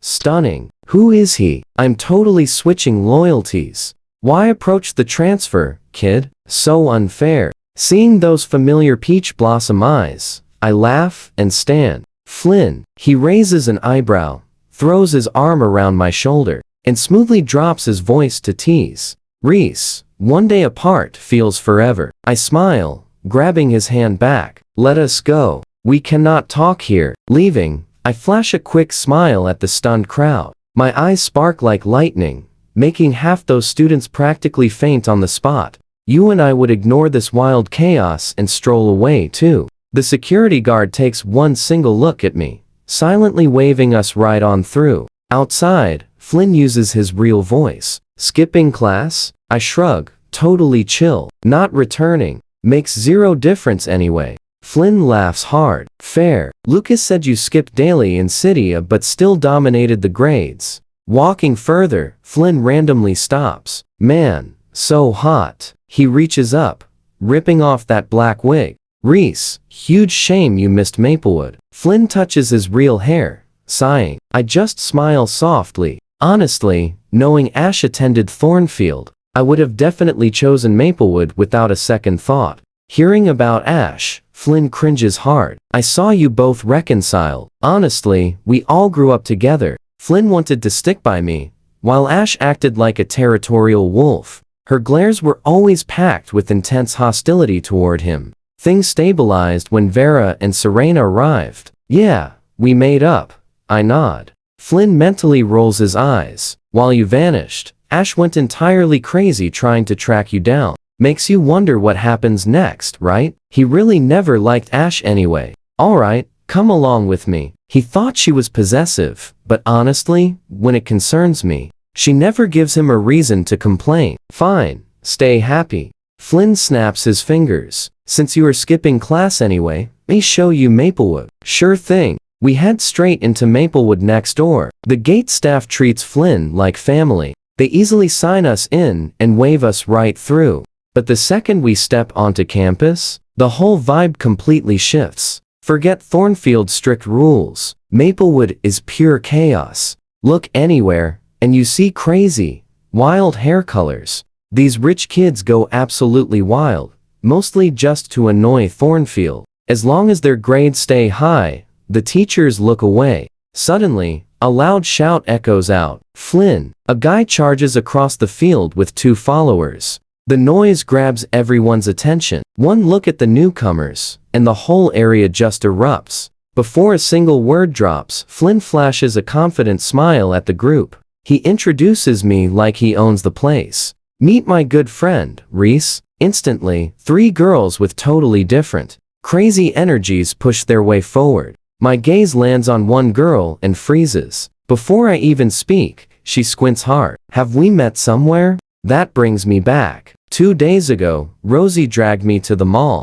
We bumped into the Ann family's outcast son and saw his girlfriend dump him publicly. That girl he called babe, it is her. Suddenly, clicks for her. She points straight at me. You were with Rosie. Instantly, one of the guys next to her lights up like a bright bulb. How do you know Rosie? I answer totally calmly. She is my cousin. Total silence follows. The Song family has no one with that name. Then Flynn smirks and drops the absolute truth. Allow me to introduce the legendary Moore family heir, also the Song family cousin. Everyone gasps. No way. Watch closely now. The legendary heir everyone gossips about but never sees. He is totally real. Before they can even process that massive bombshell, Rosie grabs me and marches me to her classroom. The second I walk in, the whole place just explodes.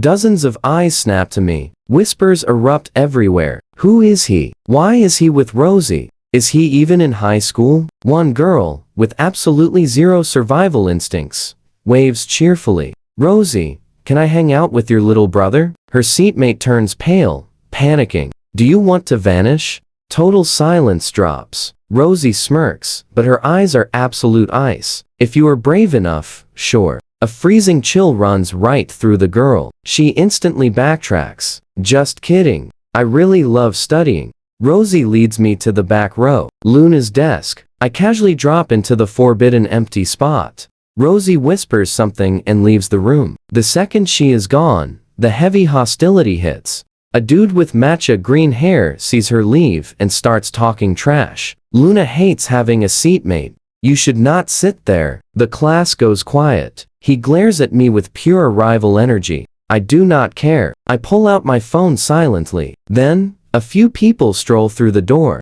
Jojo spots me and lights up. You are here too. Alban and Iris follow, voices blending together happily. Super warm greetings. Hey, little bro. I smile back. How did you end up at Maplewood? Rosie casually answers for me. He came to hang with me. The class freezes. That matcha hair guy wanting drama goes stiff. You see this too, right? Luna's entire crew is fawning over him. Jojo leans in, whispering, Luna is actually coming today. She will be here soon. I nod. Suddenly Ozzy marches back in, slamming a massive snack bag onto Luna's desk.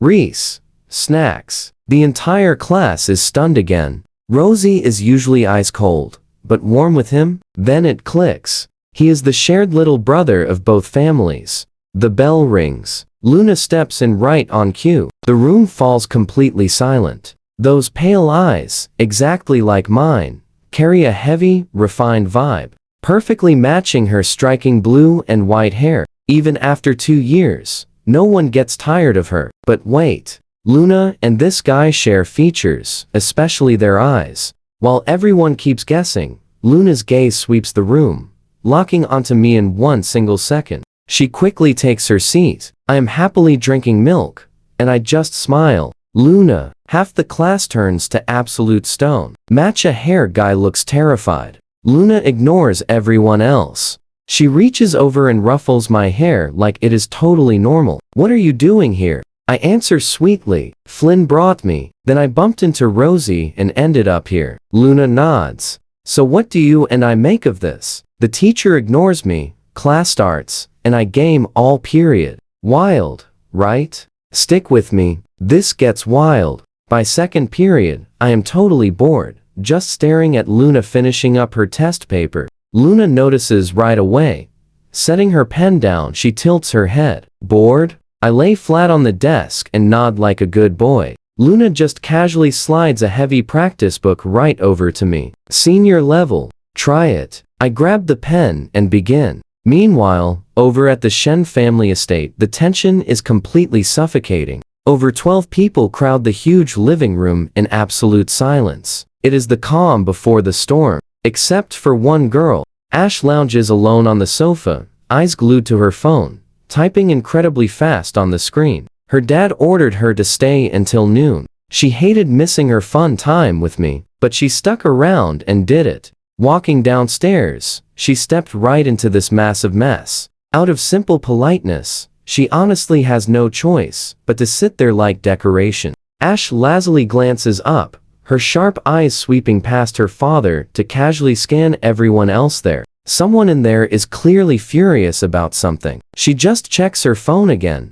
Then, someone breaks. Now watch closely. A sharp voice shatters the silence. Shen Yun points at Ash, completely losing her cool right now. Bing is suffering in the hospital, and you sit here gaming? Unbothered, Ash slowly finishes typing her last text message before calmly looking right back up.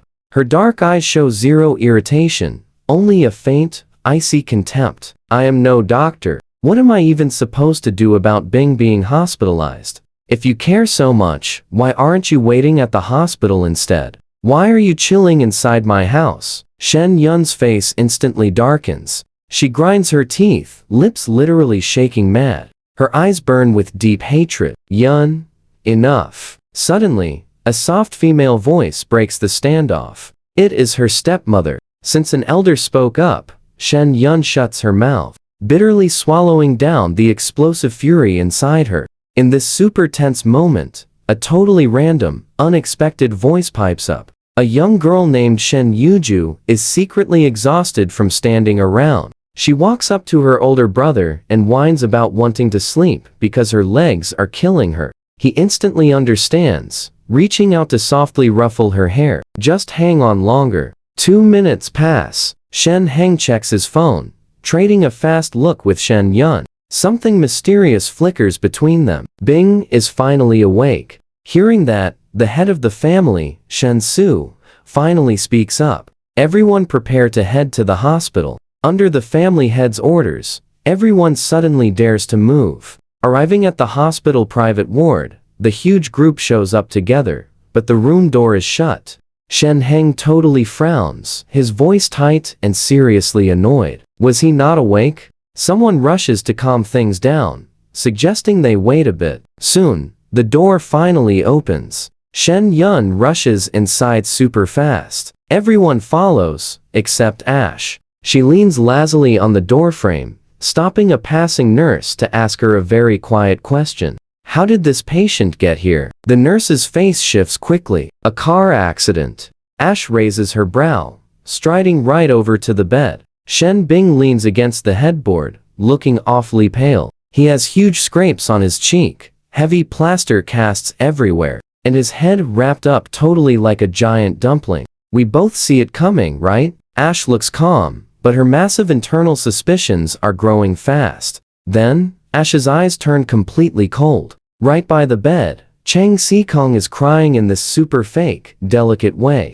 Bing, please stop writing. Shen Bing weakly answers, saying he is fine. Everyone crowds around him, deeply concerned. It looks almost heartwarming here. Then, Shen Bing finally spots Ash and quickly remembers what his dad commanded earlier. He weakly calls her name. Ash totally ignores his bait, flatly stating they are not close. Absolute, pin drop silence. Shen Bing's face does not change at all. He just sighs, calling it an accident. Right then, Shen Heng, who waited patiently for this exact moment, aggressively pounces. He scolds Ash for her awful attitude when Bing is acting in totally good faith here. Keeping up the fake act, Shen Bing coughs, begging his dad to not blame poor Ash. Shen Yun locks onto Ash and finally shows some serious fangs. The voice turns dangerously sharp, pressing forward. The driver who crashed into Bing refuses to speak,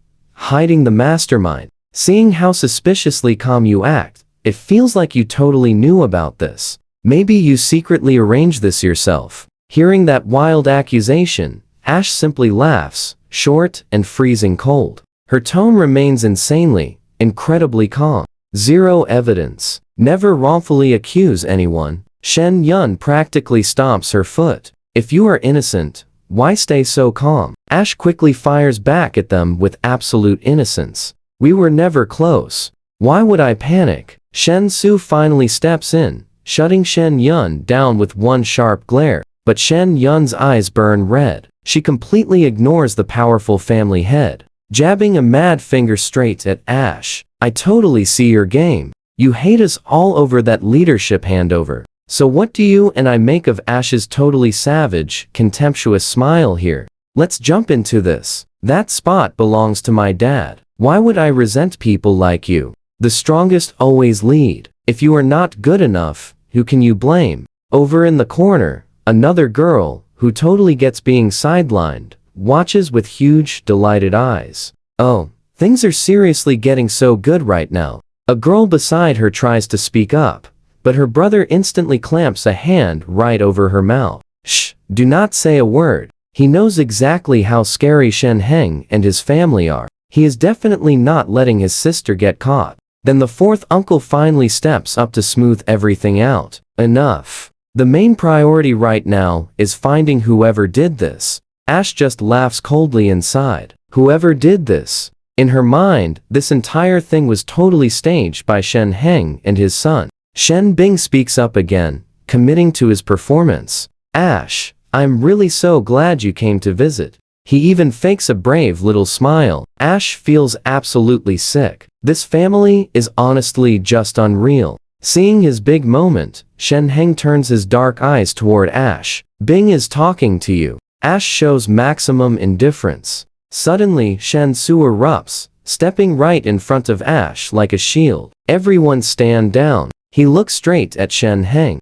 Do not think I missed what you are doing behind the scenes. I let it slide out of family loyalty. He glares around the room. Ash came here in good faith to see Shen Bing, and you want to blame her? Shen Heng just lets out a very cold scoff. The pure fury inside him just never stops burning. Without this brother of his, everything in the Shen family would already belong to him. As both sides hit a breaking point, a crisp notification tone cuts through the silence. Shen Heng quickly picks up his phone. Watch this closely. His pupils contract sharply. He looks up, and his voice completely drops. A sudden update from police. The driver who hit Shen Bing, major injury, gone at the scene. But that is not the most alarming part. What catches Shen Heng's attention is another name, Yu Cheng. She and Shen Bing were actually hit by the same car. Hearing the name Yu Cheng, Ash slightly raises her eyes. Now, things are getting very interesting. Shen Yang furrows his brow in alarm. How did he pass away? He instantly turns to the bed. Bing, you were with Yu Cheng again today? Shen Bing sips the water. His mother holds out, looking completely unapologetic about it. Yes. Cheng Siking hears this, and her face darkens. I told you to stop getting close to that outside girl. She is nothing but trouble. Shen Bing simply brushes it off. I know. Cheng Siking smiles softly. Mom would never lead you wrong. Ash watches this tender mother and son performance with disinterest. She checks the time, completely done pretending. She looks right at her father. Dad, I'm heading out. Shen Su plays along perfectly. He turns to the others. We will head back. Something at the company. Shen Heng, his head full of thoughts about the lost witness, gives only a slight nod. The elevator doors finally close. Ash's father drops his serious face in an instant. His inner gossip instincts ignite completely. Ash, how are things going with Reese? Shen Su watched me grow up. You and I know exactly why. When I vanished before, everyone panicked. It wasn't until a few days ago that she, the school board director, got a transfer application and instantly placed me in Class A. Specifically, right beside her own daughter. Ash looks up, eyes sharp. You knew? Shen Su grins. I am the school board director. How could I not? Why didn't you tell me? Ash's tone turns cold. Shen Su does not flinch at all. She switches straight into full teasing mode. Reese left because he was quite upset. Obviously, you made him unhappy. What? Have you guys not made up yet? Tsk. That is just pathetic. She pats Ash on the shoulder and then gives her the most serious advice. Get back to school and go after him. Wait any longer and another girl will steal him away. At those exact words, Ash turns slightly, and her faint little smile is totally unreadable. You should focus on fixing things with Mom first. She is still really sulking. Took herself on an overseas vacation just to get away from you. That lands hard. Shen Su lets out a deep sigh. Can you not put in a good word for me? Ding. The elevator doors open. Ash casually steps out. Who kept bragging about having Mom completely wrapped around. Stick with me here. If she is so under control, why ask me to speak? Shen Su is completely speechless. Suddenly, Ash's phone lights up brightly. Seeing the caller's name, her entire expression instantly softens. Reese just texted me. She announces this and strolls away, already typing, leaving her totally stunned parent standing there. Meanwhile, over at Maplewood's Class A, I barely step out before absolute chaos erupts. Watch closely now. Whispers fly, the songs have no son. Did the Moors send someone away? The gossip peaks until a freezing voice silences everything. That is enough. Rosie glares up with absolutely freezing eyes. He is Luna's real sibling and my only little brother. If I catch anyone spreading wild rumors, do not expect either of our powerful families to show mercy. The terrified crowd swears they only study. Luna drops me at Thornfield's gate and vanishes. Trust me, you and I are not ready for what's next.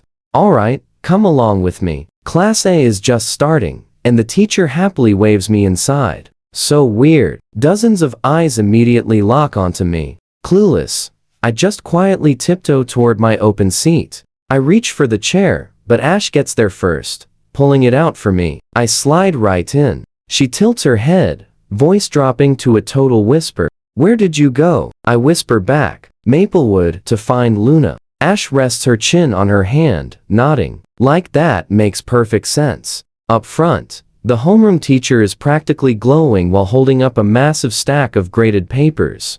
Yesterday's language exam is graded, and honestly, this test was totally college-level hard. Almost nobody in the entire grade broke 140. He pauses, looking right at our corner, his voice literally shaking with way too much pride.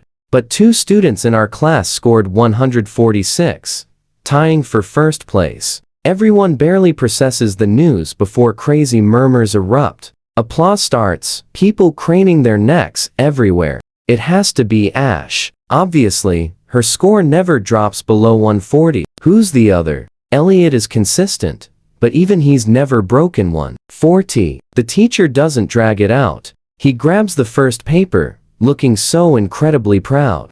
Ash, 146, still first. The classroom erupts in huge applause. Of course, it is Ash. Keeping that crazy score at this difficulty is unbelievable. But who's the other winner? Is it Elliot? Hearing his name, Elliot immediately shakes his head. No way. My absolute limit was 137. Now pay attention, because right here, the teacher drops a massive bomb. Reese also scored 146. Just transferred and already dominating at this crazy level. Incredible. Boom. The room detonates. Nobody can believe it. He just arrived and is basically perfect. Tied with Ash. Absolute madness. These 2 seatmates are truly something else. I barely sit up before Ash grabs both our papers. They are completely flawless. Not one single red mark. She slides my paper back, her eyes shining with something super warm. It is praise without any words.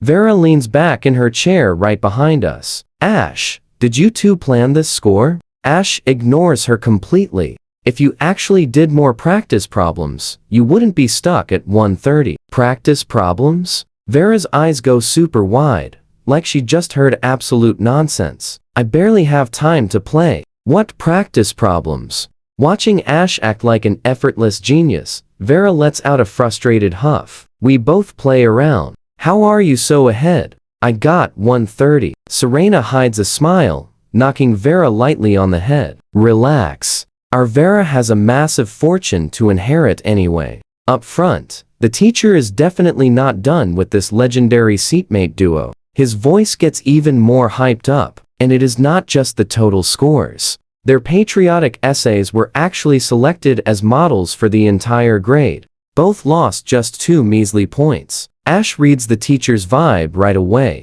In a rare good mood, she slides the essays straight to Elliot. He thanks her and turns. Before he can even look, people crowd in from everywhere. Class president scores big again. You got both legendary papers. Let me pay my respects. An essay missing only 2 points. You and I both know that is basically perfect. While this side is buzzing, Vera sighs and tosses her 131 paper onto her desk. Pointing at the essay section, she is just totally done with her life. You 2 are absolutely ruthless. One writes about national duty.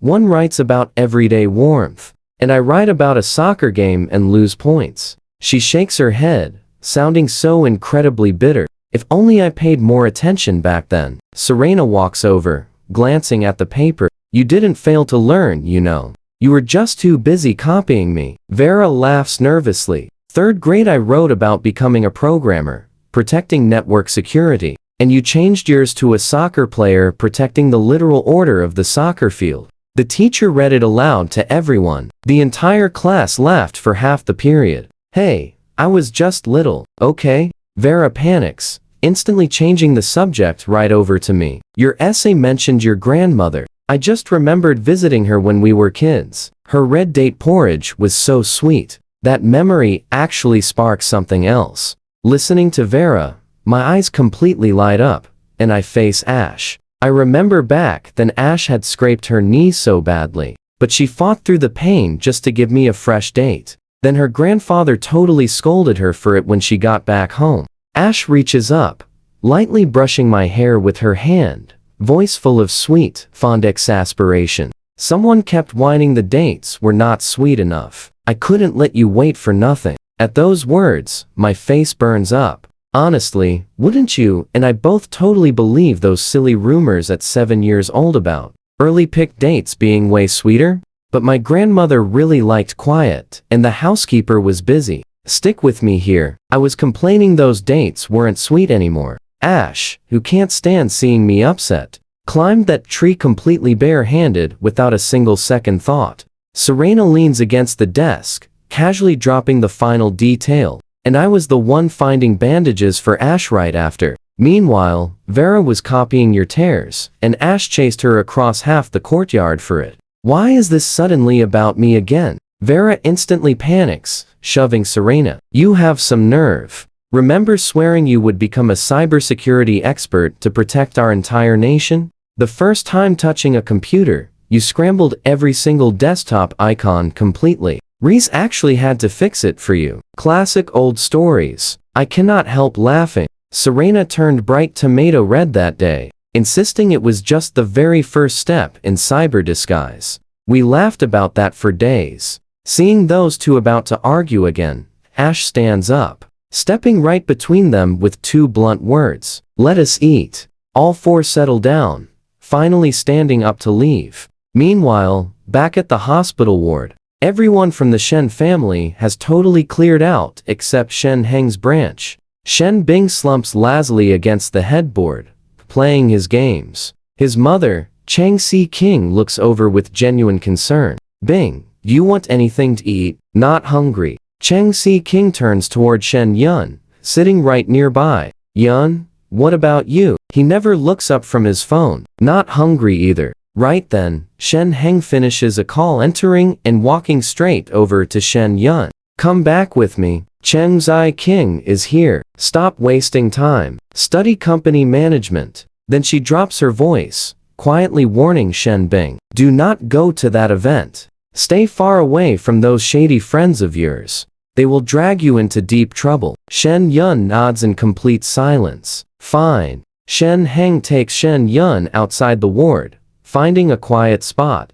Watch closely now. That stern front instantly drops for something darker. I have cleaned everything up around the Shen Bing situation. We were extremely careless. Our original target was supposed to be Ash, somehow tangled with the Yu family, and we never expected our own son to take the hit. Fortunately, all evidence points to that drunk driver who passed away on the scene, so nothing leaked. Shen Yun lets out a cold sound. Ash has probably figured it out. If not for Ash, the true Shen family heirs would already be us too. By birthright, the entire family should go to Shen Heng, but the second uncle forcefully took that seat. Thinking about this, Shen Yun feels his pupils contract very sharply. That cultivated exterior completely collapses into something vicious. Shen Heng pats his shoulder. Do not rush. Everything in this family will eventually be ours. She shifts tone, bringing up something old.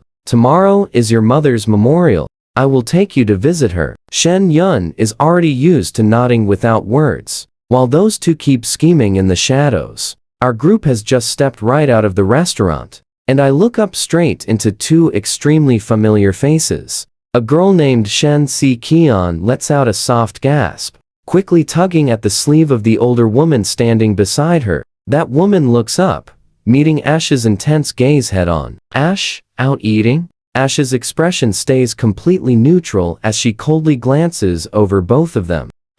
Then, Love is absolutely nothing, she casually asks. How is Shen Bing? At that question, Cheng Si King's smile stays in place. Much better. She nudges Shen Si Qian, who dutifully greets everyone around. Then her eyes quickly flick to me. A sudden flash of surprise gets replaced immediately with a sweet smile. Reese, when did you return? I know exactly what you are thinking. That smile is totally fake, so I put on my practiced one. Shen Si Qian plays innocent, but Ash ignores those hollow pleasantries. She does not engage at all. She just says very flatly, we are heading back. She turns around and walks. Not a single extra word for either of them. Once they have completely disappeared from our view, Vera finally speaks up. Ash, I heard that woman's daughter got hit in the same accident as Yu Cheng. Ash scoffs, eyes totally full of contempt, still in the hospital. Then Serena suddenly remembers something massive.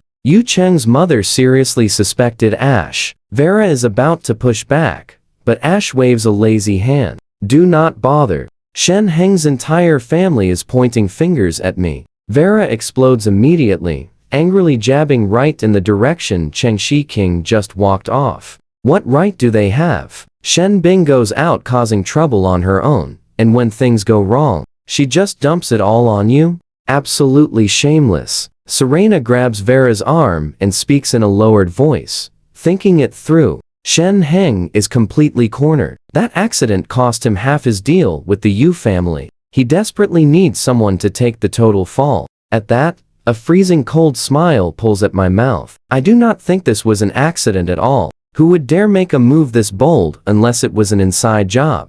Ash turns to me, the intense ice in her eyes slightly softer, but her voice is absolutely chilling. Exactly. The driver passes away right there. Identity completely fabricated. Zero records of them anywhere. This was a totally clean setup from the start. Vera looks unsettled, but Ash shuts it down. Trust me, you will want to see what happens next. Let's dive into today's wild story. As the mood drops, a surprised male voice suddenly breaks the tension. Reese. I turn around instantly as Flynn traps me in a giant bear hug. Long time no see. We hanging out today? He cheerfully nods at the group, but instantly shrinks back the second his eyes meet Ash's absolutely freezing glare. He whispers in my ear, Reese.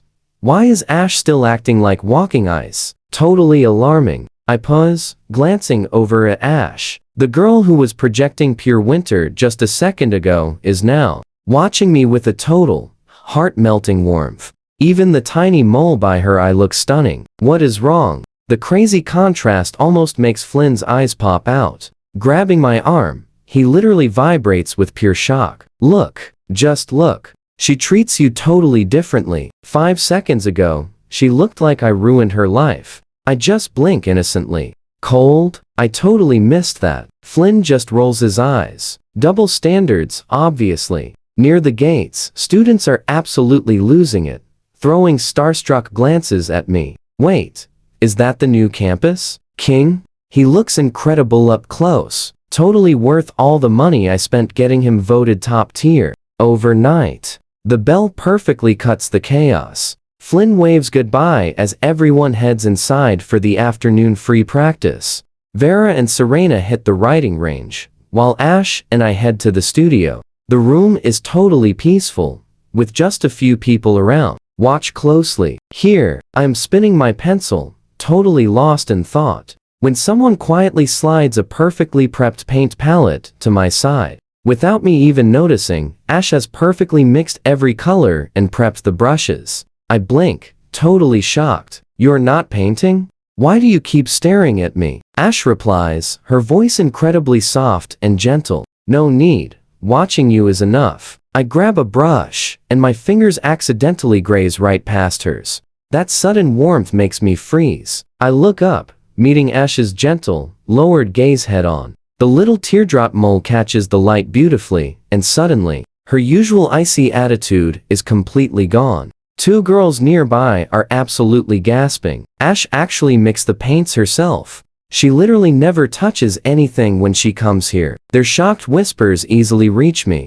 I quickly glance at Ash, but she seems completely unfazed. ignoring the gossip and calmly watching me with total ease. I focus back on my canvas. The second my brush hits the paper, I move without hesitating. Wait, he is not even sketching first? I flick my wrist and start painting. Pale gray sweeps across the sheet, instantly creating a haunting wasteland. Cracked ground and crumbling, empty walls appear. A twisted branch adds a heavy, intense mystery. Those gossiping girls are now totally mesmerized. How is his color sense this insane? How did he blend yellow and brown to look that glowing? I would just make mud. The other girl points out, Ash mixed those. She totally read his mind. The room goes completely silent. Every single person is staring at my canvas. You and I probably think this is a gloomy painting, right? Well, think again. I grab pale pink, dotting bold wildflowers over the ruins.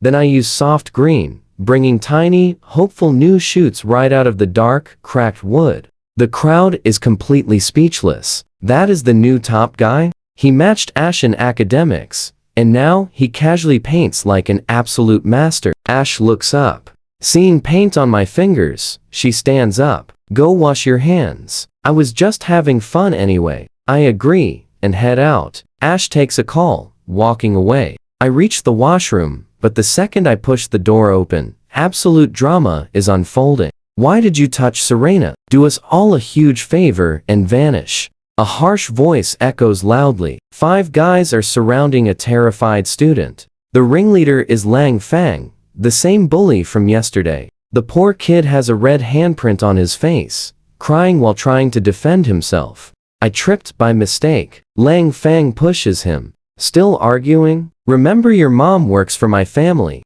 I raise an eyebrow, walking in like nobody is there. I turn on the sink, casually grabbing the soap without a single care. Who let you in? Someone yells. I completely ignore it, calmly washing the paint off my hands. My voice is totally lazy. Do I need your permission to enter? Lang Fang glares, his anger exploding again. Why are you everywhere? Trust me, you are gonna love what happens next. Does that concern you? Let's jump into this mess together. My eyes lock onto the bullied kid, covered in footprints, fighting tears. Every ounce of my warmth vanishes. I shut off the water and march straight into their little circle. I pull the kid right up. That completely pushes Lang Fang over the edge. Especially after reading the school forum. He knows Serena and I are childhood friends, and pure jealousy is absolutely eating him alive. He checks the room, makes sure Ash is gone, and lets his true colors show.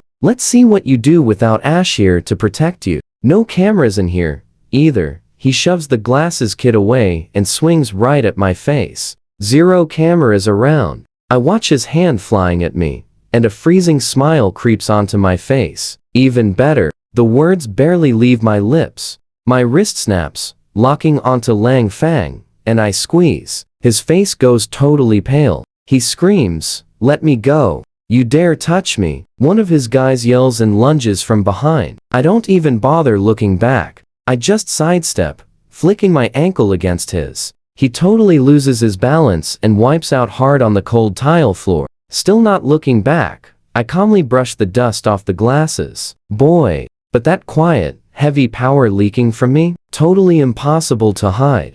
What if I do touch you? Last time I gave you a pass, but you came to me. The last 3 trade looks and rush me together. One goes for the arm, one for my hair, thinking numbers will actually save them. I click my tongue once, push the glasses kid away gently, drop Lang Fang's wrist, and dodge sideways in one perfectly smooth glide. The guy on my left grabs nothing but air. I grab the guy on the right, use his own speed, and toss him. He crashes into the sink with a huge thud. Absolutely useless. Watch closely here. Lang Fang sees his crew totally fold, and actually tries sneaking up behind me. He reaches for my head, but I move like I have eyes back there. Without even turning, I smash my elbow backward, landing a perfect hit right in his stomach. He folds up completely, real tears flying from the pain. Before he even recovers, I grab his arm and smash him face first into the sink. Cheek against the tile, his crew totally loses their minds.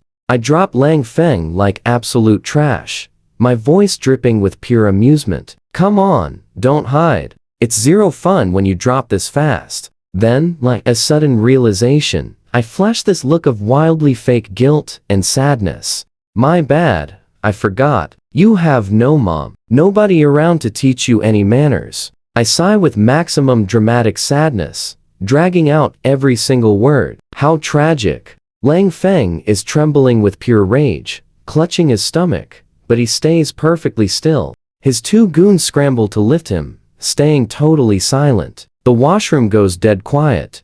Just the glasses kid standing there, mouth wide open, his entire worldview completely shattered. I know what you're thinking. I look back, face palming. Why are you just standing there? There is no time. I grab his hand and shove his bag right into his chest. Move. Run. We totally sprint to the hallway elevator, and once I'm positive nobody is following, I press the button. I roll my arms, feeling faintly sore. Honestly, those guys were way weaker than expected. I have barely trained all semester. Behind me, the kid quietly tries to catch his breath. His glasses are sliding down his nose. He looks up with red eyes and gives a very proper bow. Thank you. I'm Mo Song, first-year student.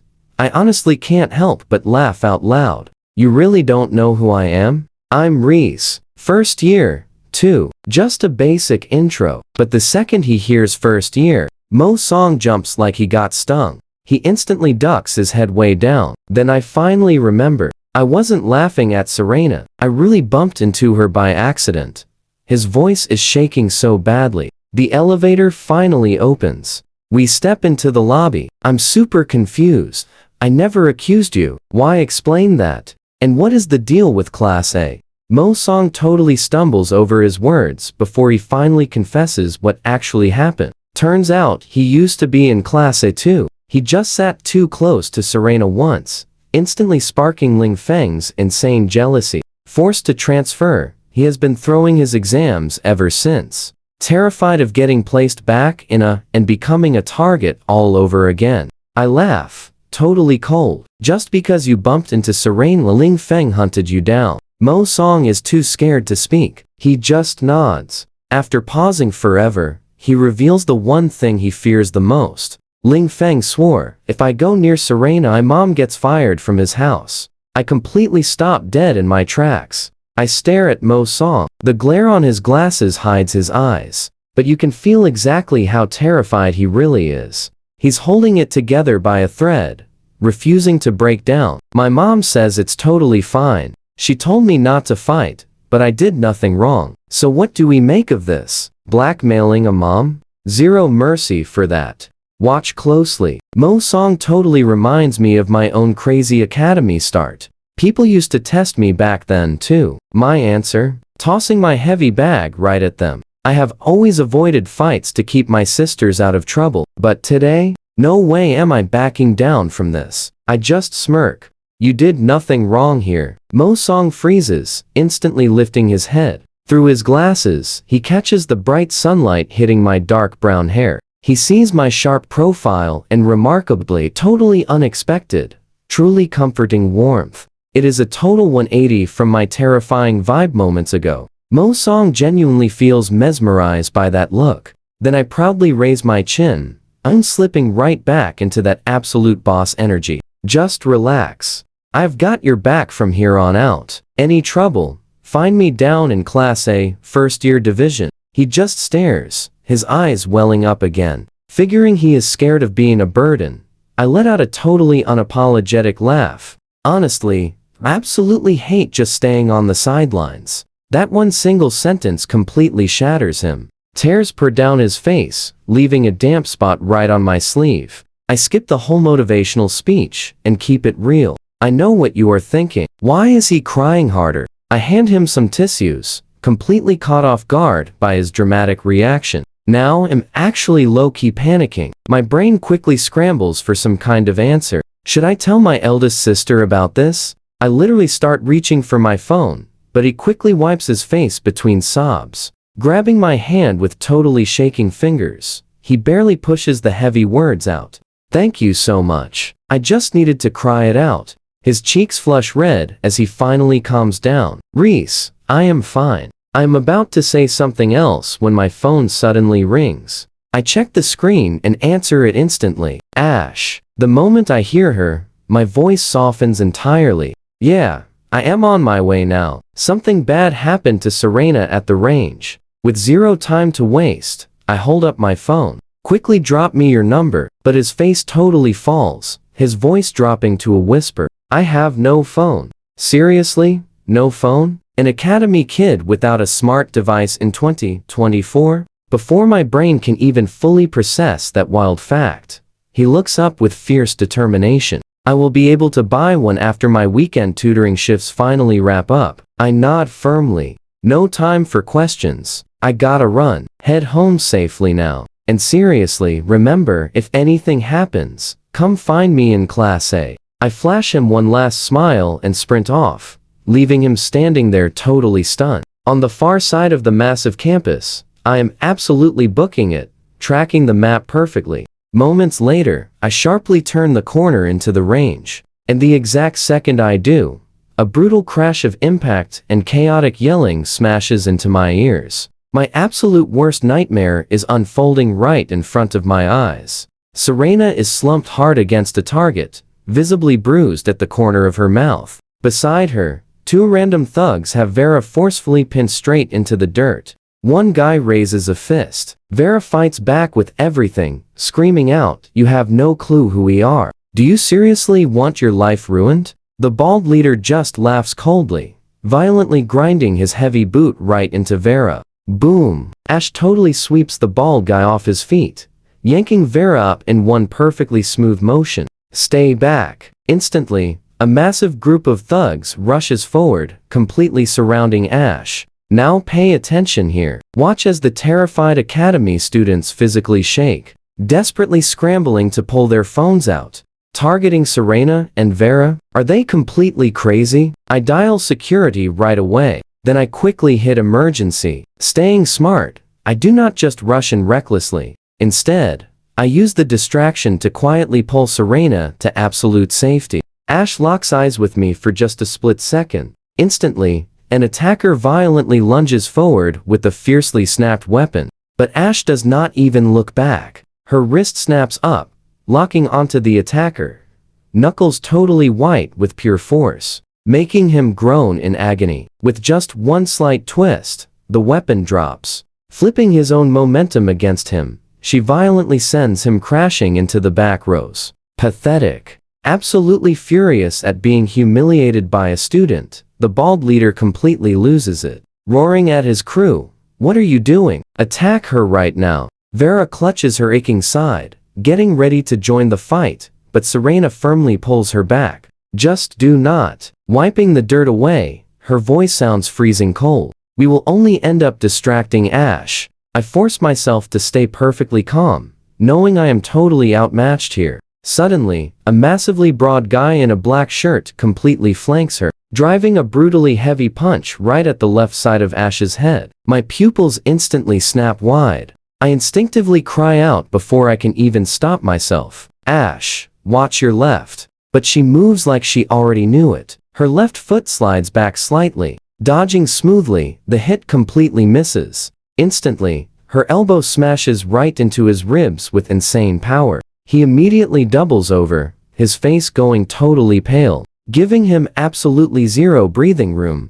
Ash grabs his collar, yanking him forward before shoving him back hard. Yet another wave drops instantly. Through this entire crazy battle, not a single strand of Ash's hair shifts, but her freezing cold gaze sends literal chills down my spine. So what do you and I learn here? I knew Ash could scrap, but this is genuinely terrifying. Let us dive right in. The sweet Ash who always teases me, completely gone now. Every single strike is flawless, brutal, and exact. Her natural, overwhelming aura absolutely freezes me in place. Vera clenches her fists. Seeing Ash take on 7 or 8 guys alone, she almost charges right in. But Serena tightly pulls her back again. "Stay back. We would only distract her." Before she even finishes, a guy lunges behind Ash for a sneak attack. She does not even flinch. She grabs his ankle and violently twists. A loud snap, then pure screaming. The ankle bends horribly backward. Vera is absolutely seething.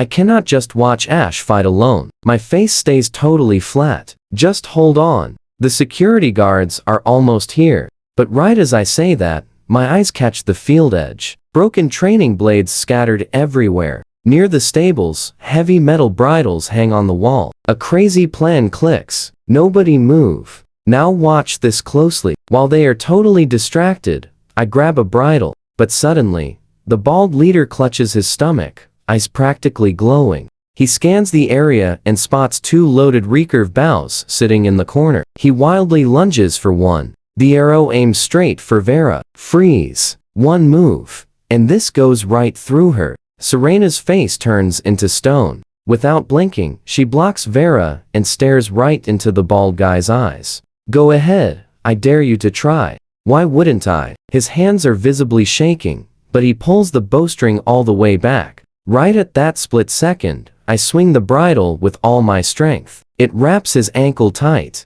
He instantly slips, and the bow misfires. The arrow barely grazes Serena and hits the sand. Ash instantly seizes the massive opening. Her left hand pins his wrist. Right fist FLIs. Boom. One direct punch hits his jaw with a loud snap. His head snaps back, and he crumples to the dirt. The rest of the crew goes totally crazy and charges. But Ash? She is not even breathing hard. She drops them all instantly and casually leans against the wooden post. Giving up already? I thought you guys were actually tough. Sirens wail. A dozen security guards sprint inside swinging their batons. Everyone get down right now. The security boss spots Ash and runs straight over. Miss Ash, are you okay? Vera points at her own bruised face and cries out loudly.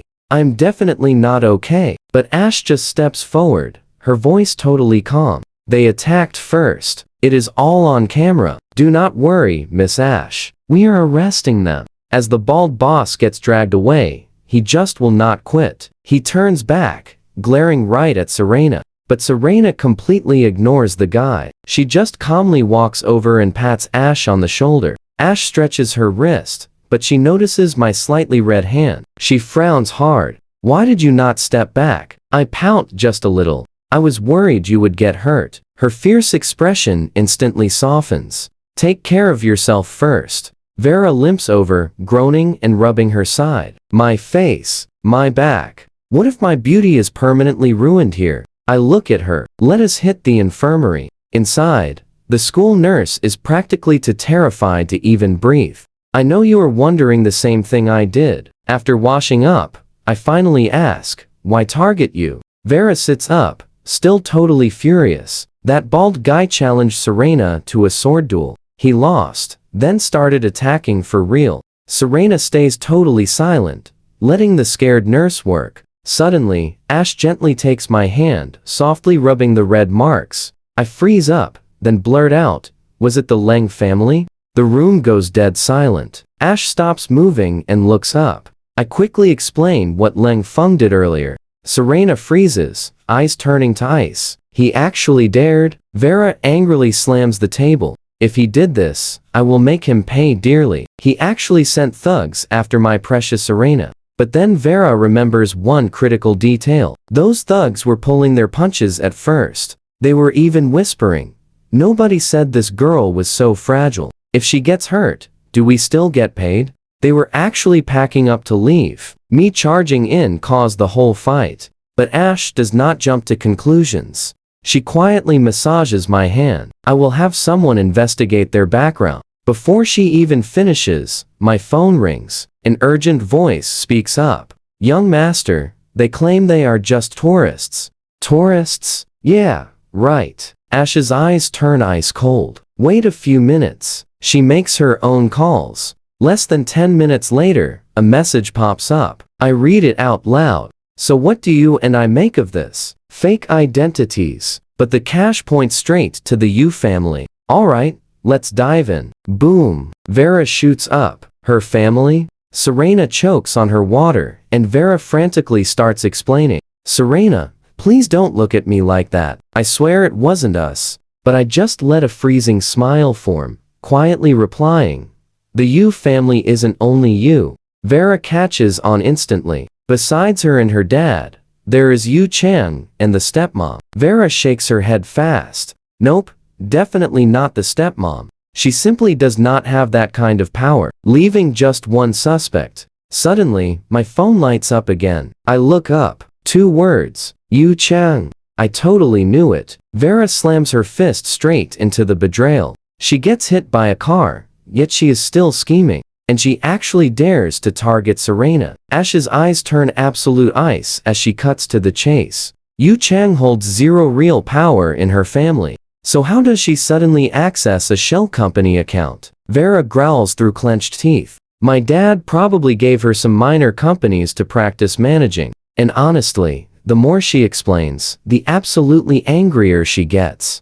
She snatches up her phone. I'm calling my dad immediately, but Serena instantly grabs her wrist. Vera, wait, don't do anything rash. Yet even as she says that, the cold fury in Serena's eyes is bottomless. Right then, Ash's phone pings with a message. She stays totally silent, just opens a screenshot showing a sketchy transaction record and casually passes it to the group. Then Ash drops the biggest clue. The hotel payment was fully processed yesterday afternoon. I snap my head up sharply. Now, watch closely. Things get wild here. If Yu Chang really wanted to strike, why hire such total amateurs? A sharp glint flashes in Ash's eyes. She sees the board. There is only one possibility. Yu Chang specifically wanted amateurs. She speaks incredibly slowly, exposing the entire scheme word by word. Hire random outsiders from out of town. Use completely fake hotel identities. So if it ever gets traced, she easily claims she was framed. Paying through a shady shell company account? That is the deliberate loose thread. If nobody finds it, she stays totally clean. If someone does, she plays the innocent victim, crying her account got hacked. Keeps herself completely spotless either way. That is actually terrifying. Vera shivers. But something here still feels totally off to me. Targeting Serena just to snatch an inheritance? That logic seriously lacks. Unless Yu Chang and Leng Fang teamed up, one of them wants to use this entire mess to pressure Vera. The other simply wants major payback against Serena. Suddenly, Serena, quiet this whole time, slowly speaks up. They share a class. Everything instantly clicks. Vera practically launches off the bed. I don't care about their scheme. I'm calling my dad right now. Serena pulls her right back. Vera, we have absolutely 0 direct evidence. Knowing Yu Chang, she'll just cry fake tears. I know what you're thinking. Vera is furious. We just drop it? Serena sighs. Go to your dad first. Once there's even one piece of solid evidence, he will dig until it's finished. Saying our goodbyes. I barely step outside the school gate when a text pops up. It's Lucas. I'm riding the bus back, prepping for a seriously epic confrontation. Don't miss me. Seriously can't help laughing, sending Flynn a text. Flynn, I'm heading out. Meanwhile, at a bubble tea shop right down the street, absolute chaos erupts. What is your problem? Can you even afford to replace this? Flynn glances toward the screaming, spotting a girl in a server uniform sprawled across the floor, looking completely messy. A fancy-looking rich guy stands right over her, yelling. Then his whole vibe shifts, a super arrogant smirk appearing. Hey, pretty girl, spilling your drinks on purpose? Trying to grab my attention? Honestly, it worked. I'll give you one chance. Be my girlfriend. The server, Jia Shi, snaps her furious head right up. She has dealt with this absolute jerk harassing her for a week. He literally just tripped her on purpose. She's done. Are you insane? You really think you're a legitimate heir? You are literally just the family's illegitimate son. The whole room explodes. An illegitimate son? Wow. Which? And Family Guy? So embarrassing. The guy, Rex, freezes completely, then explodes in pure, humiliated rage. He snatches broken glass off the floor, chucking it straight at Jia Shi. She dodges easily, smirking. What? The illegitimate boy can't handle the truth? Rex's face turns absolute crimson. His expression twists completely, pulling out a small blade and charging straight at her. Panic screams erupt everywhere. But at that exact explosive moment, Flynn, who has been watching the drama with cold amusement, shoots to his feet silently and launches a flying kick. It lands cleanly on Rex's wrist with crazy impact. Rex groans in pain as the blade clatters away. Before he even processes anything, a heavy foot stomps straight down on his hand. Flynn tilts his head, his bold, fearless face breaking into a huge smirk. "What? Trying to bully a little girl?" Screams burst from every single direction. "Oh my, he is so cool." Rex gnashes his teeth in agony, still throwing a massive tantrum. "Do you have any idea who I am? I am an infamily heir. They won't let this go." Flynn just chuckles lightly, driving his foot down so much harder. "I'm so terrified." Rex thinks he's winning, shouting to beg. "Trust me, we are gonna love what happens next. Let's jump in." Suddenly, Flynn's eyes completely freeze over. "Apologize to you?" He drops 3 words like a massive thunderclap. "Outside, son." Rex turns totally pale. How does he know? Flynn's glare is pure disgust. The infamily is the absolute bottom tier in the city, and you aren't even truly legitimate. Just an outside son with absolutely zero standing. Cross the Lin family, and we fight back. "Rex, you tripped me. I am a Xia family heir." Rex's mind is totally blown. The Xia family, ranked 4th in the city? Absolutely impossible. Why is a Xia heir working at a bubble tea shop? When his father brought Rex into the infamily, he made one rule crystal clear. Never provoke the city's elite families. Rex had been walking on absolute eggshells for so long. He wanted an easy target. Instead, he just slammed straight into 2 iron walls at once. Before he can even react, a heavier voice cuts right through. T-esque.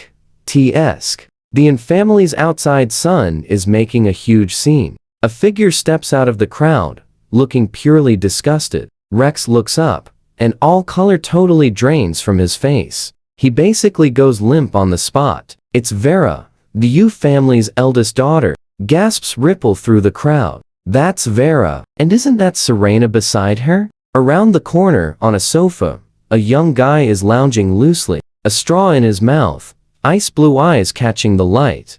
As the loud commotion grows, his elegant brows pull together slightly. Now pay attention here. Those clear eyes lose all their warmth, hiding pure, refined annoyance inside. The absolute look of someone important who hates being bothered. The air around him basically turns solid. Mu Yang Quan sets his drink down and stands up slowly. The voice under those loose bangs is absolutely dripping with pure impatience. Way too loud. Just then, his guard, Song Zhe, leans in quietly. "Young master, think I just heard Miss Vera's voice nearby.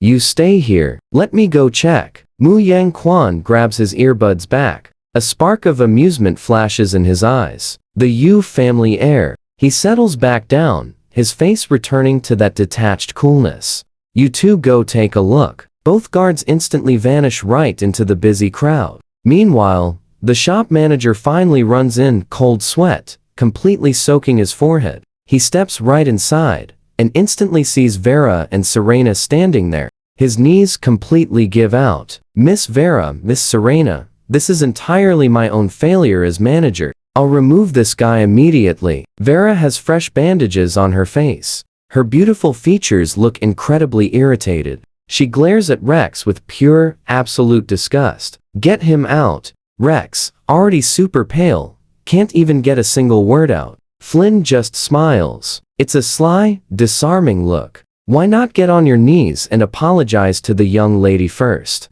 Boom. Rex drops to his knees in front of Xia Shi without hesitating. He bows his head straight to the floor. "Miss Xia, I was blind and foolish. Please forgive me." Then he pivots to Vera and bows again. "Miss Vera, caused a mess and disturbed you. I'm leaving right now." The 2 arriving guards quietly take in the whole crazy scene. "I know what you're thinking, but wait." The manager spots them, realizing they're personal guards for the Mo family's youngest heir. The manager basically wants to cry. What kind of cursed day is this? He rushes over, bowing deeply. "Is the young master here?" Song Zhe points straight behind the wall, brief and clean. "He's right there." He hates the noise. The manager's head is spinning. He immediately throws Rex out and clears the crowd, praying none of these scary elites decide to say, "The weather's turning cold. It might be time to close shop." Once handled, Vera links arms with Serena and heads for the exit. "I'm out." She has completely lost all interest in working today. She pulls Flynn into a seat, her big eyes fixed on him with pure admiration. "You're seriously so cool. Can I get your contact?" Flynn agrees easily. They swap numbers right away. "Hi, I'm Shashi." Flynn. Shashi lets out a happy sound and asks sweetly, "You're still in high school, right?" "Yeah." Shashi watches the smooth, unhurried way he just handled Rex and becomes totally certain. This Flynn is absolutely not ordinary. Then it suddenly hits her. The Lin family, the second-ranked elite in the city. She looks at him with bold eyes, making her guess. "Flynn, are you a Lin?"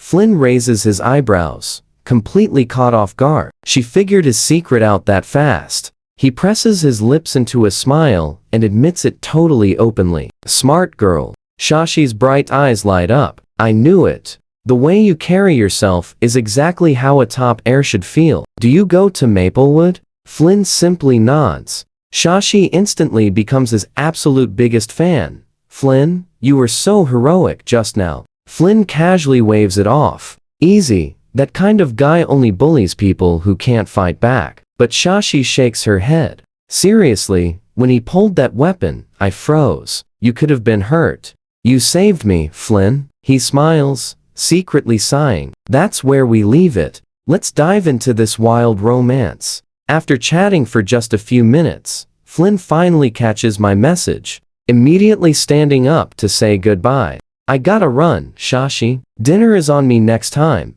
He turns and cheerfully walks off with a wave. Standing in the distance, I lean casually against the car. Catching sight of him, I flash a grin and raise an eyebrow. "Which girl kept you busy?" Flynn smiles. "Actually ran into someone pretty cute and sweet." We hop into the car, laughing together. Once moving, Flynn's face goes completely serious. "Wait, I saw Vera and Serena earlier. They looked hurt. What happened?" I pick words carefully. "Today at the archery range, Serena and Vera were cornered." "What? On school grounds?" Flynn sits straight up, voice spiking. "Who has that nerve?" I shake my head. "Some outside crew. No idea how they entered." Flynn grabs my hand, checking it. Sure enough, he spots faint rope marks across my fingers. "What happened to your hand? Did you fight them?" I don't hide anything. I give the quick version: the range, the fight, and discovering Yu Cheng planned it. Flynn laughs out of pure outrage. "Now pay attention here. Yu Cheng actually targeted Serena? And Vera got hurt too?" That girl completely lost her mind. Leaning back, my voice goes flat. "Don't worry, Ash and I are on it." Flynn finally relaxes, instantly pulling out his phone to check the school forum. Someone posted a video of the scene. He watches, commentating as it plays. "Why isn't Serena fighting back? That's unlike her." Itch my forehead, laughing. People were pinning her down, but Flynn's reaction suddenly shifts. "Actually, those awesome moves Reese pulled were totally impressive." I give up, changing the subject completely. "Stop watching. Where are we eating?" Flynn pockets his phone, looking concerned. "My family's new restaurant." "You had a rough day, so eat plenty." "Driver, please step on it. I'm starving." The car barely stops before Flynn shoves the door open, quickly pulling me right inside. He heads straight to the manager and rattles off his massive order. "Bring one of every non-spicy signature dish, especially that amazing crab roe, tofu, and braised lion's head." We barely sit down before Flynn quickly slides the menu over to me. I take one look and push it right back. "You order." Every single description reads like a warning label. Flynn totally expected this. He smiles and confidently checks off the dishes himself. "Just relax. I'll have them make yours separately. Zero spice, I promise." The server brings out the crab roe tofu. Flynn carefully ladles a spoonful into my bowl himself. "Try this. You are definitely going to love it." Taking a bite, my eyes immediately light up. "This is amazing." Flynn looks insufferably smug, then happily ladles a bowl of soup for me too. Tomorrow, I'm bringing you back for the new coconut taro sago dessert. He knows how incredibly picky I am, and quickly adds, I tested it this morning. I promise you will really like it. Let's jump across the city for a second. Vera marches back into the Yu family mansion, pure, angry fire in every single step. She runs straight into her stepmother at the door. Seeing the injuries on both their faces, the woman immediately fakes a sweet smile. Vera, Serena, what just happened? Did you get into another fight? Vera is already burning mad, and that fake performance makes it worse. She shoves past her. Do not touch me. Her stepmother stumbles back, eyes immediately turning red. Vera, I thought it was only a sharp voice suddenly cuts through. Marcus Yu takes one look at his daughter's dark expression, then at Serena's injuries, and erupts in pure anger. Who actually had the absolute nerve to attack a member of the Yu family? But the next second, Vera drops an absolute bomb that shakes the entire room. Dad, Yu Cheng hired people to attack Serena and me, and she paid for it using an account from our own shell company. The wicked stepmother's face instantly locks up in panic. She instinctively moves to protect her daughter, but Vera cuts her off before she can even speak. She drops the ultimate final card. This was personally verified by Ash and Reese. We have hard evidence. Serena follows up flawlessly, laying out exactly how Yu Cheng conspired with their rival Lang Feng. One move to suppress Vera, another to crush Serena completely. By the time she finishes, Marcus's face goes completely dark. He is about to yell when soft footsteps suddenly echo down the stairs. Yu Cheng limps down carefully, her face showing pure fake innocence. Sis, Serena, what happened to your faces? The stepmother immediately waves her over. Vera just laughs coldly. Oh, look. Legs aren't broken enough to stop you coming down.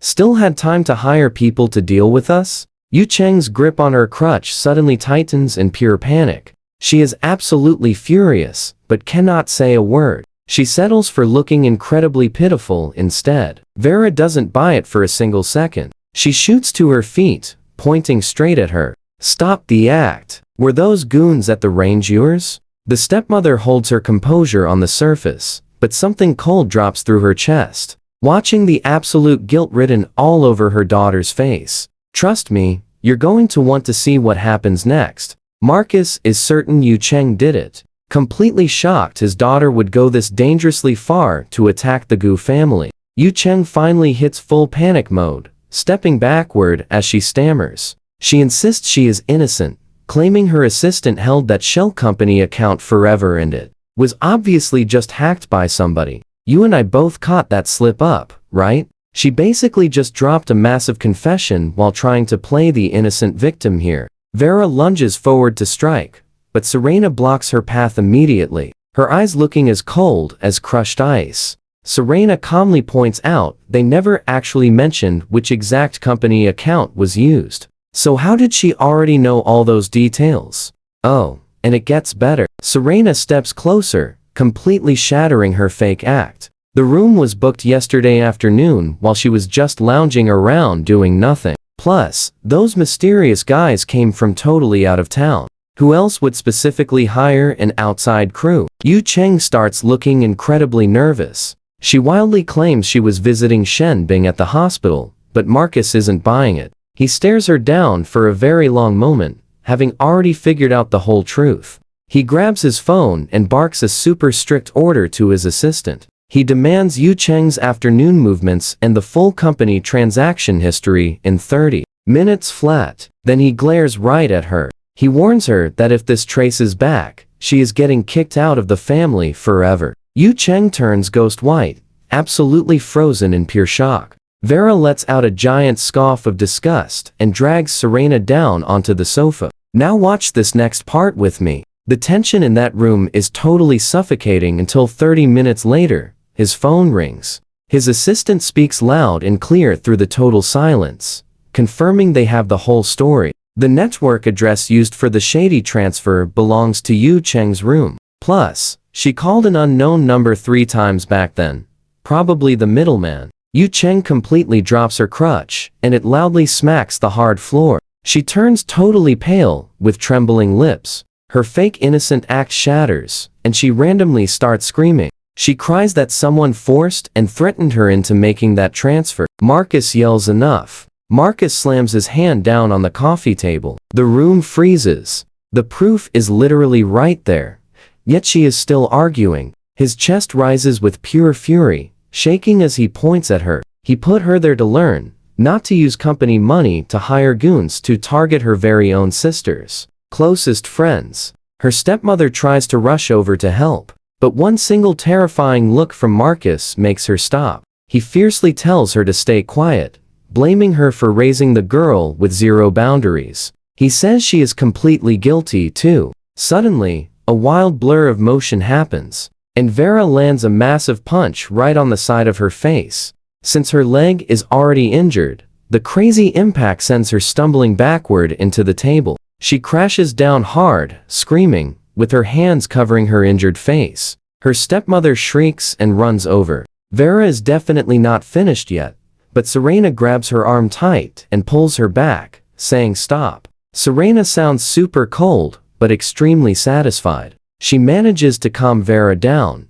though Vera is still breathing heavily. She angrily points at the girl on the floor, yelling that if she wants the inheritance, she should fight her directly instead of targeting Serena with such incredibly weak moves. With such pathetic ambition, she could never run the Yu family even if they just handed it over. Marcus watches this chaotic scene with a terrifyingly dark expression. He lets it happen, choosing to just deliver his absolute final verdict right then and there. He announces that all her cards are frozen instantly, and she is fully banned from this house forever. Those intense words hit like a massive thunderclap. Her head snaps up, eyes completely wide in disbelief. Her knees instantly buckle. She drops to the cold floor, frantically bowing her head until her forehead literally turns red from the heavy impact. She desperately cries that she was wrong and never wanted the inheritance, claiming her intense feelings blinded her. Okay, pause. What she says next is going to completely blow your mind and shatter everyone's reality in that room. Sobbing wildly, she confesses it was all over Lang Feng. She liked him, but he only ever noticed Serena. She just wanted someone to teach Serena a harsh lesson, hoping Feng would feel bad for her and finally give her some actual romantic attention. She wanted a chance to show she cared. Hearing this, Vera just bursts out laughing. She risked everything just to get a guy to glance at her. Serena stares down from above, her expression looking exactly like something carved out of solid glacier ice. Just scare her? Does she even realize how terrifyingly close those guys came to actually ruining her entire life? If Ash had not been there, things would have been disastrous. With the whole truth out, absolutely any remaining ounce of mercy from Marcus totally vanishes forever. He orders her to pack her things because she is heading straight to the countryside. Showing zero softness, he gives her no chance to beg. Without his direct permission, she can never set foot back in this city ever again. So what do you and I take from this? The guards just dragged the screaming girl right out the door, and that is instant karma. Let us dive in together. As the crying fades, the last of Vera's fury finally begins draining away, but she keeps venting. What an absolute idiot. I thought she had some real ambition, but it is all over. A total loser like Lang Feng. Serena just nods quietly, her cold eyes sliding right past the weeping stepmother. She shows absolutely nothing but pure indifference. With the drama fully settled, an exhausted Marcus heavily rubs his temples. He turns to Serena, looking incredibly apologetic. Serena, I'm so sorry you went through this. I will personally visit your family to apologize. And Lang Feng? I will handle him properly. Serena's expression stays completely neutral. She is about to reply politely, but Vera suddenly cuts right in. What good is a tiny apology? Send Serena that shiny car from the latest auction as a gift. Marcus goes completely blank. That exotic ride cost him over 1 billion to ship from overseas. The corner of Serena's mouth lifts up just a tiny bit. Everybody knows it is the exact car Vera had desperately wanted for an entire month, but was too scared to ask for. Thank you so much, uncle. Serena accepts graciously, looking perfectly composed. Vera watches her dad play dead without a word about the car, deciding not to argue. She pats Serena's arm. Let us eat. Marcus watches them walk away, tension easing from his face. Look after each other. Vera never even turns around. She is already dragging Serena toward the dining table. No need to tell us. Now pay close attention, guys. Across the city, the Shen villa has completely erupted. Ash opens the door, totally stunned. Her usually elegant mother stands in a green cheongsam, frantically directing servants to strip the entire place totally clean.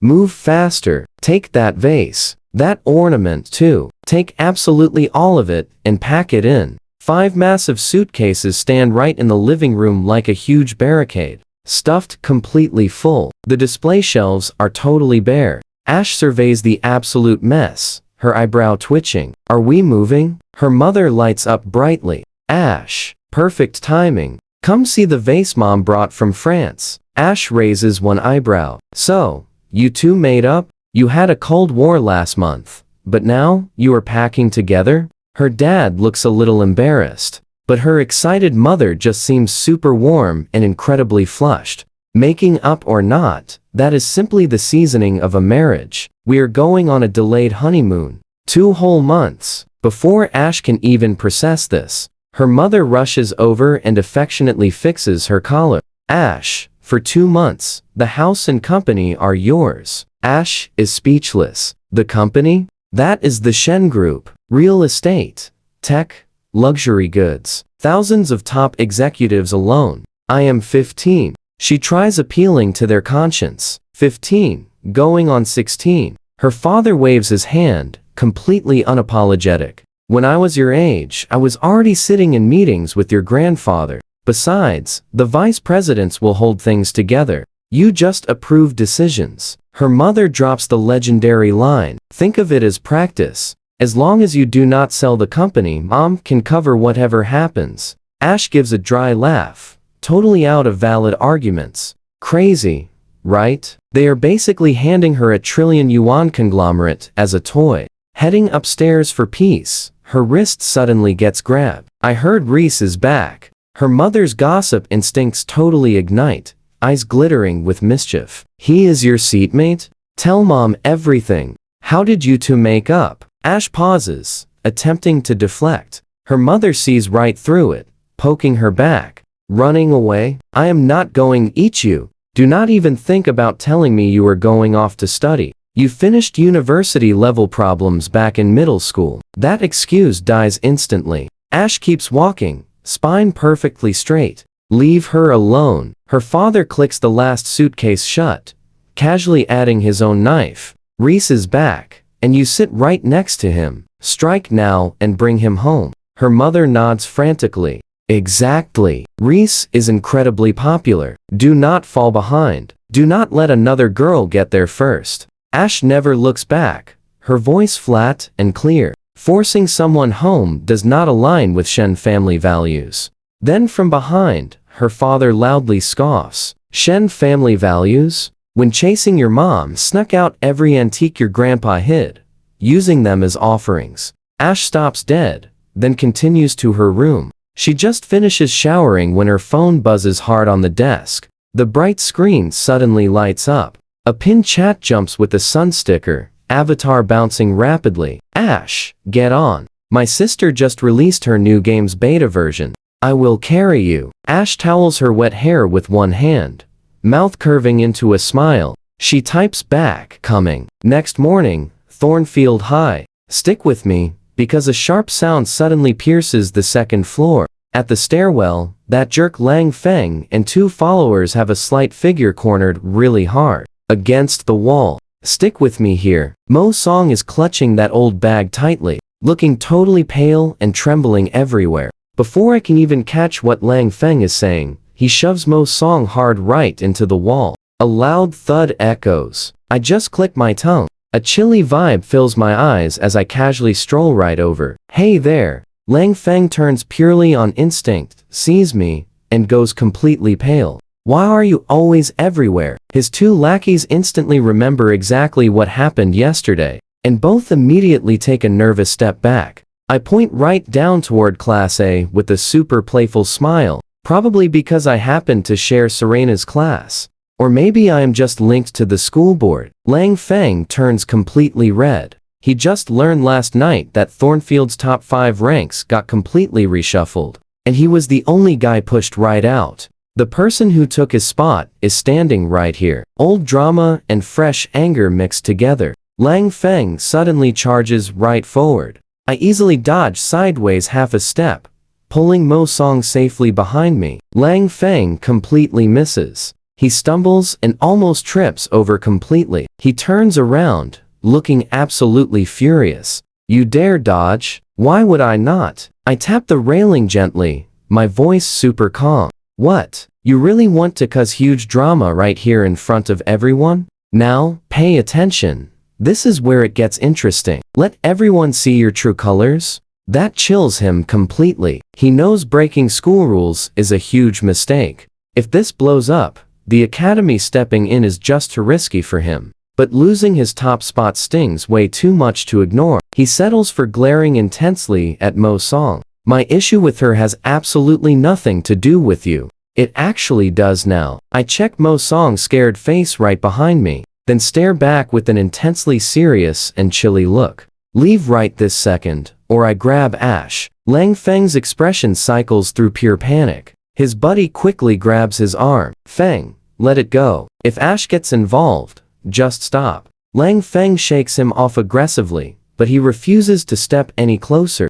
He gives me one final dramatic glare. Do not think this is over. Then he storms off with his squad. Once they are completely gone, I face Mo Song. You are safe. She slowly looks up, eyes watering, whispering a soft thank you. Thanks so much, Reese. Why skip telling a teacher? I stare at the bag squeezed against her chest, feeling genuinely super confused. Mo Song looks down. Her voice gets super quiet. My mom said, do not bother the staff, and I worried they would totally take Lang Feng's side today. I actually chuckle at that. Come on, let us go. If you spoke up earlier, a guy like Lang Feng would literally be writing out apology letters until his right hand cramped up completely. But the second I reach out, Mo Song flinches like a scared little rabbit. She bows down fast, sounding completely rushed and totally panicked. No, please. Thanks, Reese. I must turn in homework.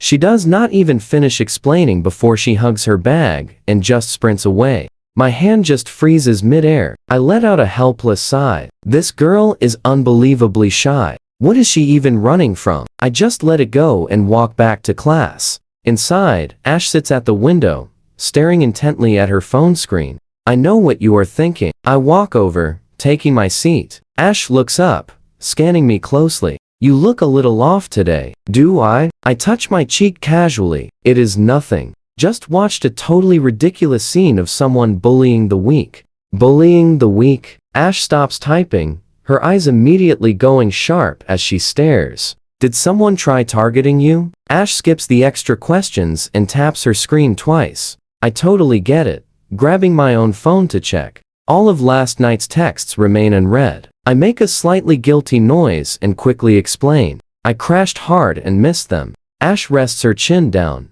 smiling without saying anything. I figured. Suddenly, Elliot turns around from the front row, passing back our 2 graded test papers. I barely stash them inside my desk when a massive commotion erupts at the door. Serena and Vera stumble inside, looking like they literally just survived a major disaster. Especially poor Vera. Huge dark circles under her eyes. She yawns before even fully entering the classroom. She gets to her spot, kicks the desk leg, and just collapses downward. Her entire vibe is screaming, please do not even try to touch me today. Zara, observant as always, looks right between the 2 girls and shouts out, Vera, Serena, what just happened? Did you both rob a bank last night? That single joke grabs everyone's attention instantly. Yesterday's viral video of that guy attacking them had already spread everywhere. With everyone begging for the juicy details, Ash stays silent. Vera is way too exhausted to open her eyes. She simply reaches out, nudging Serena. Serena catches the hint, keeping her expression blank and voice super flat.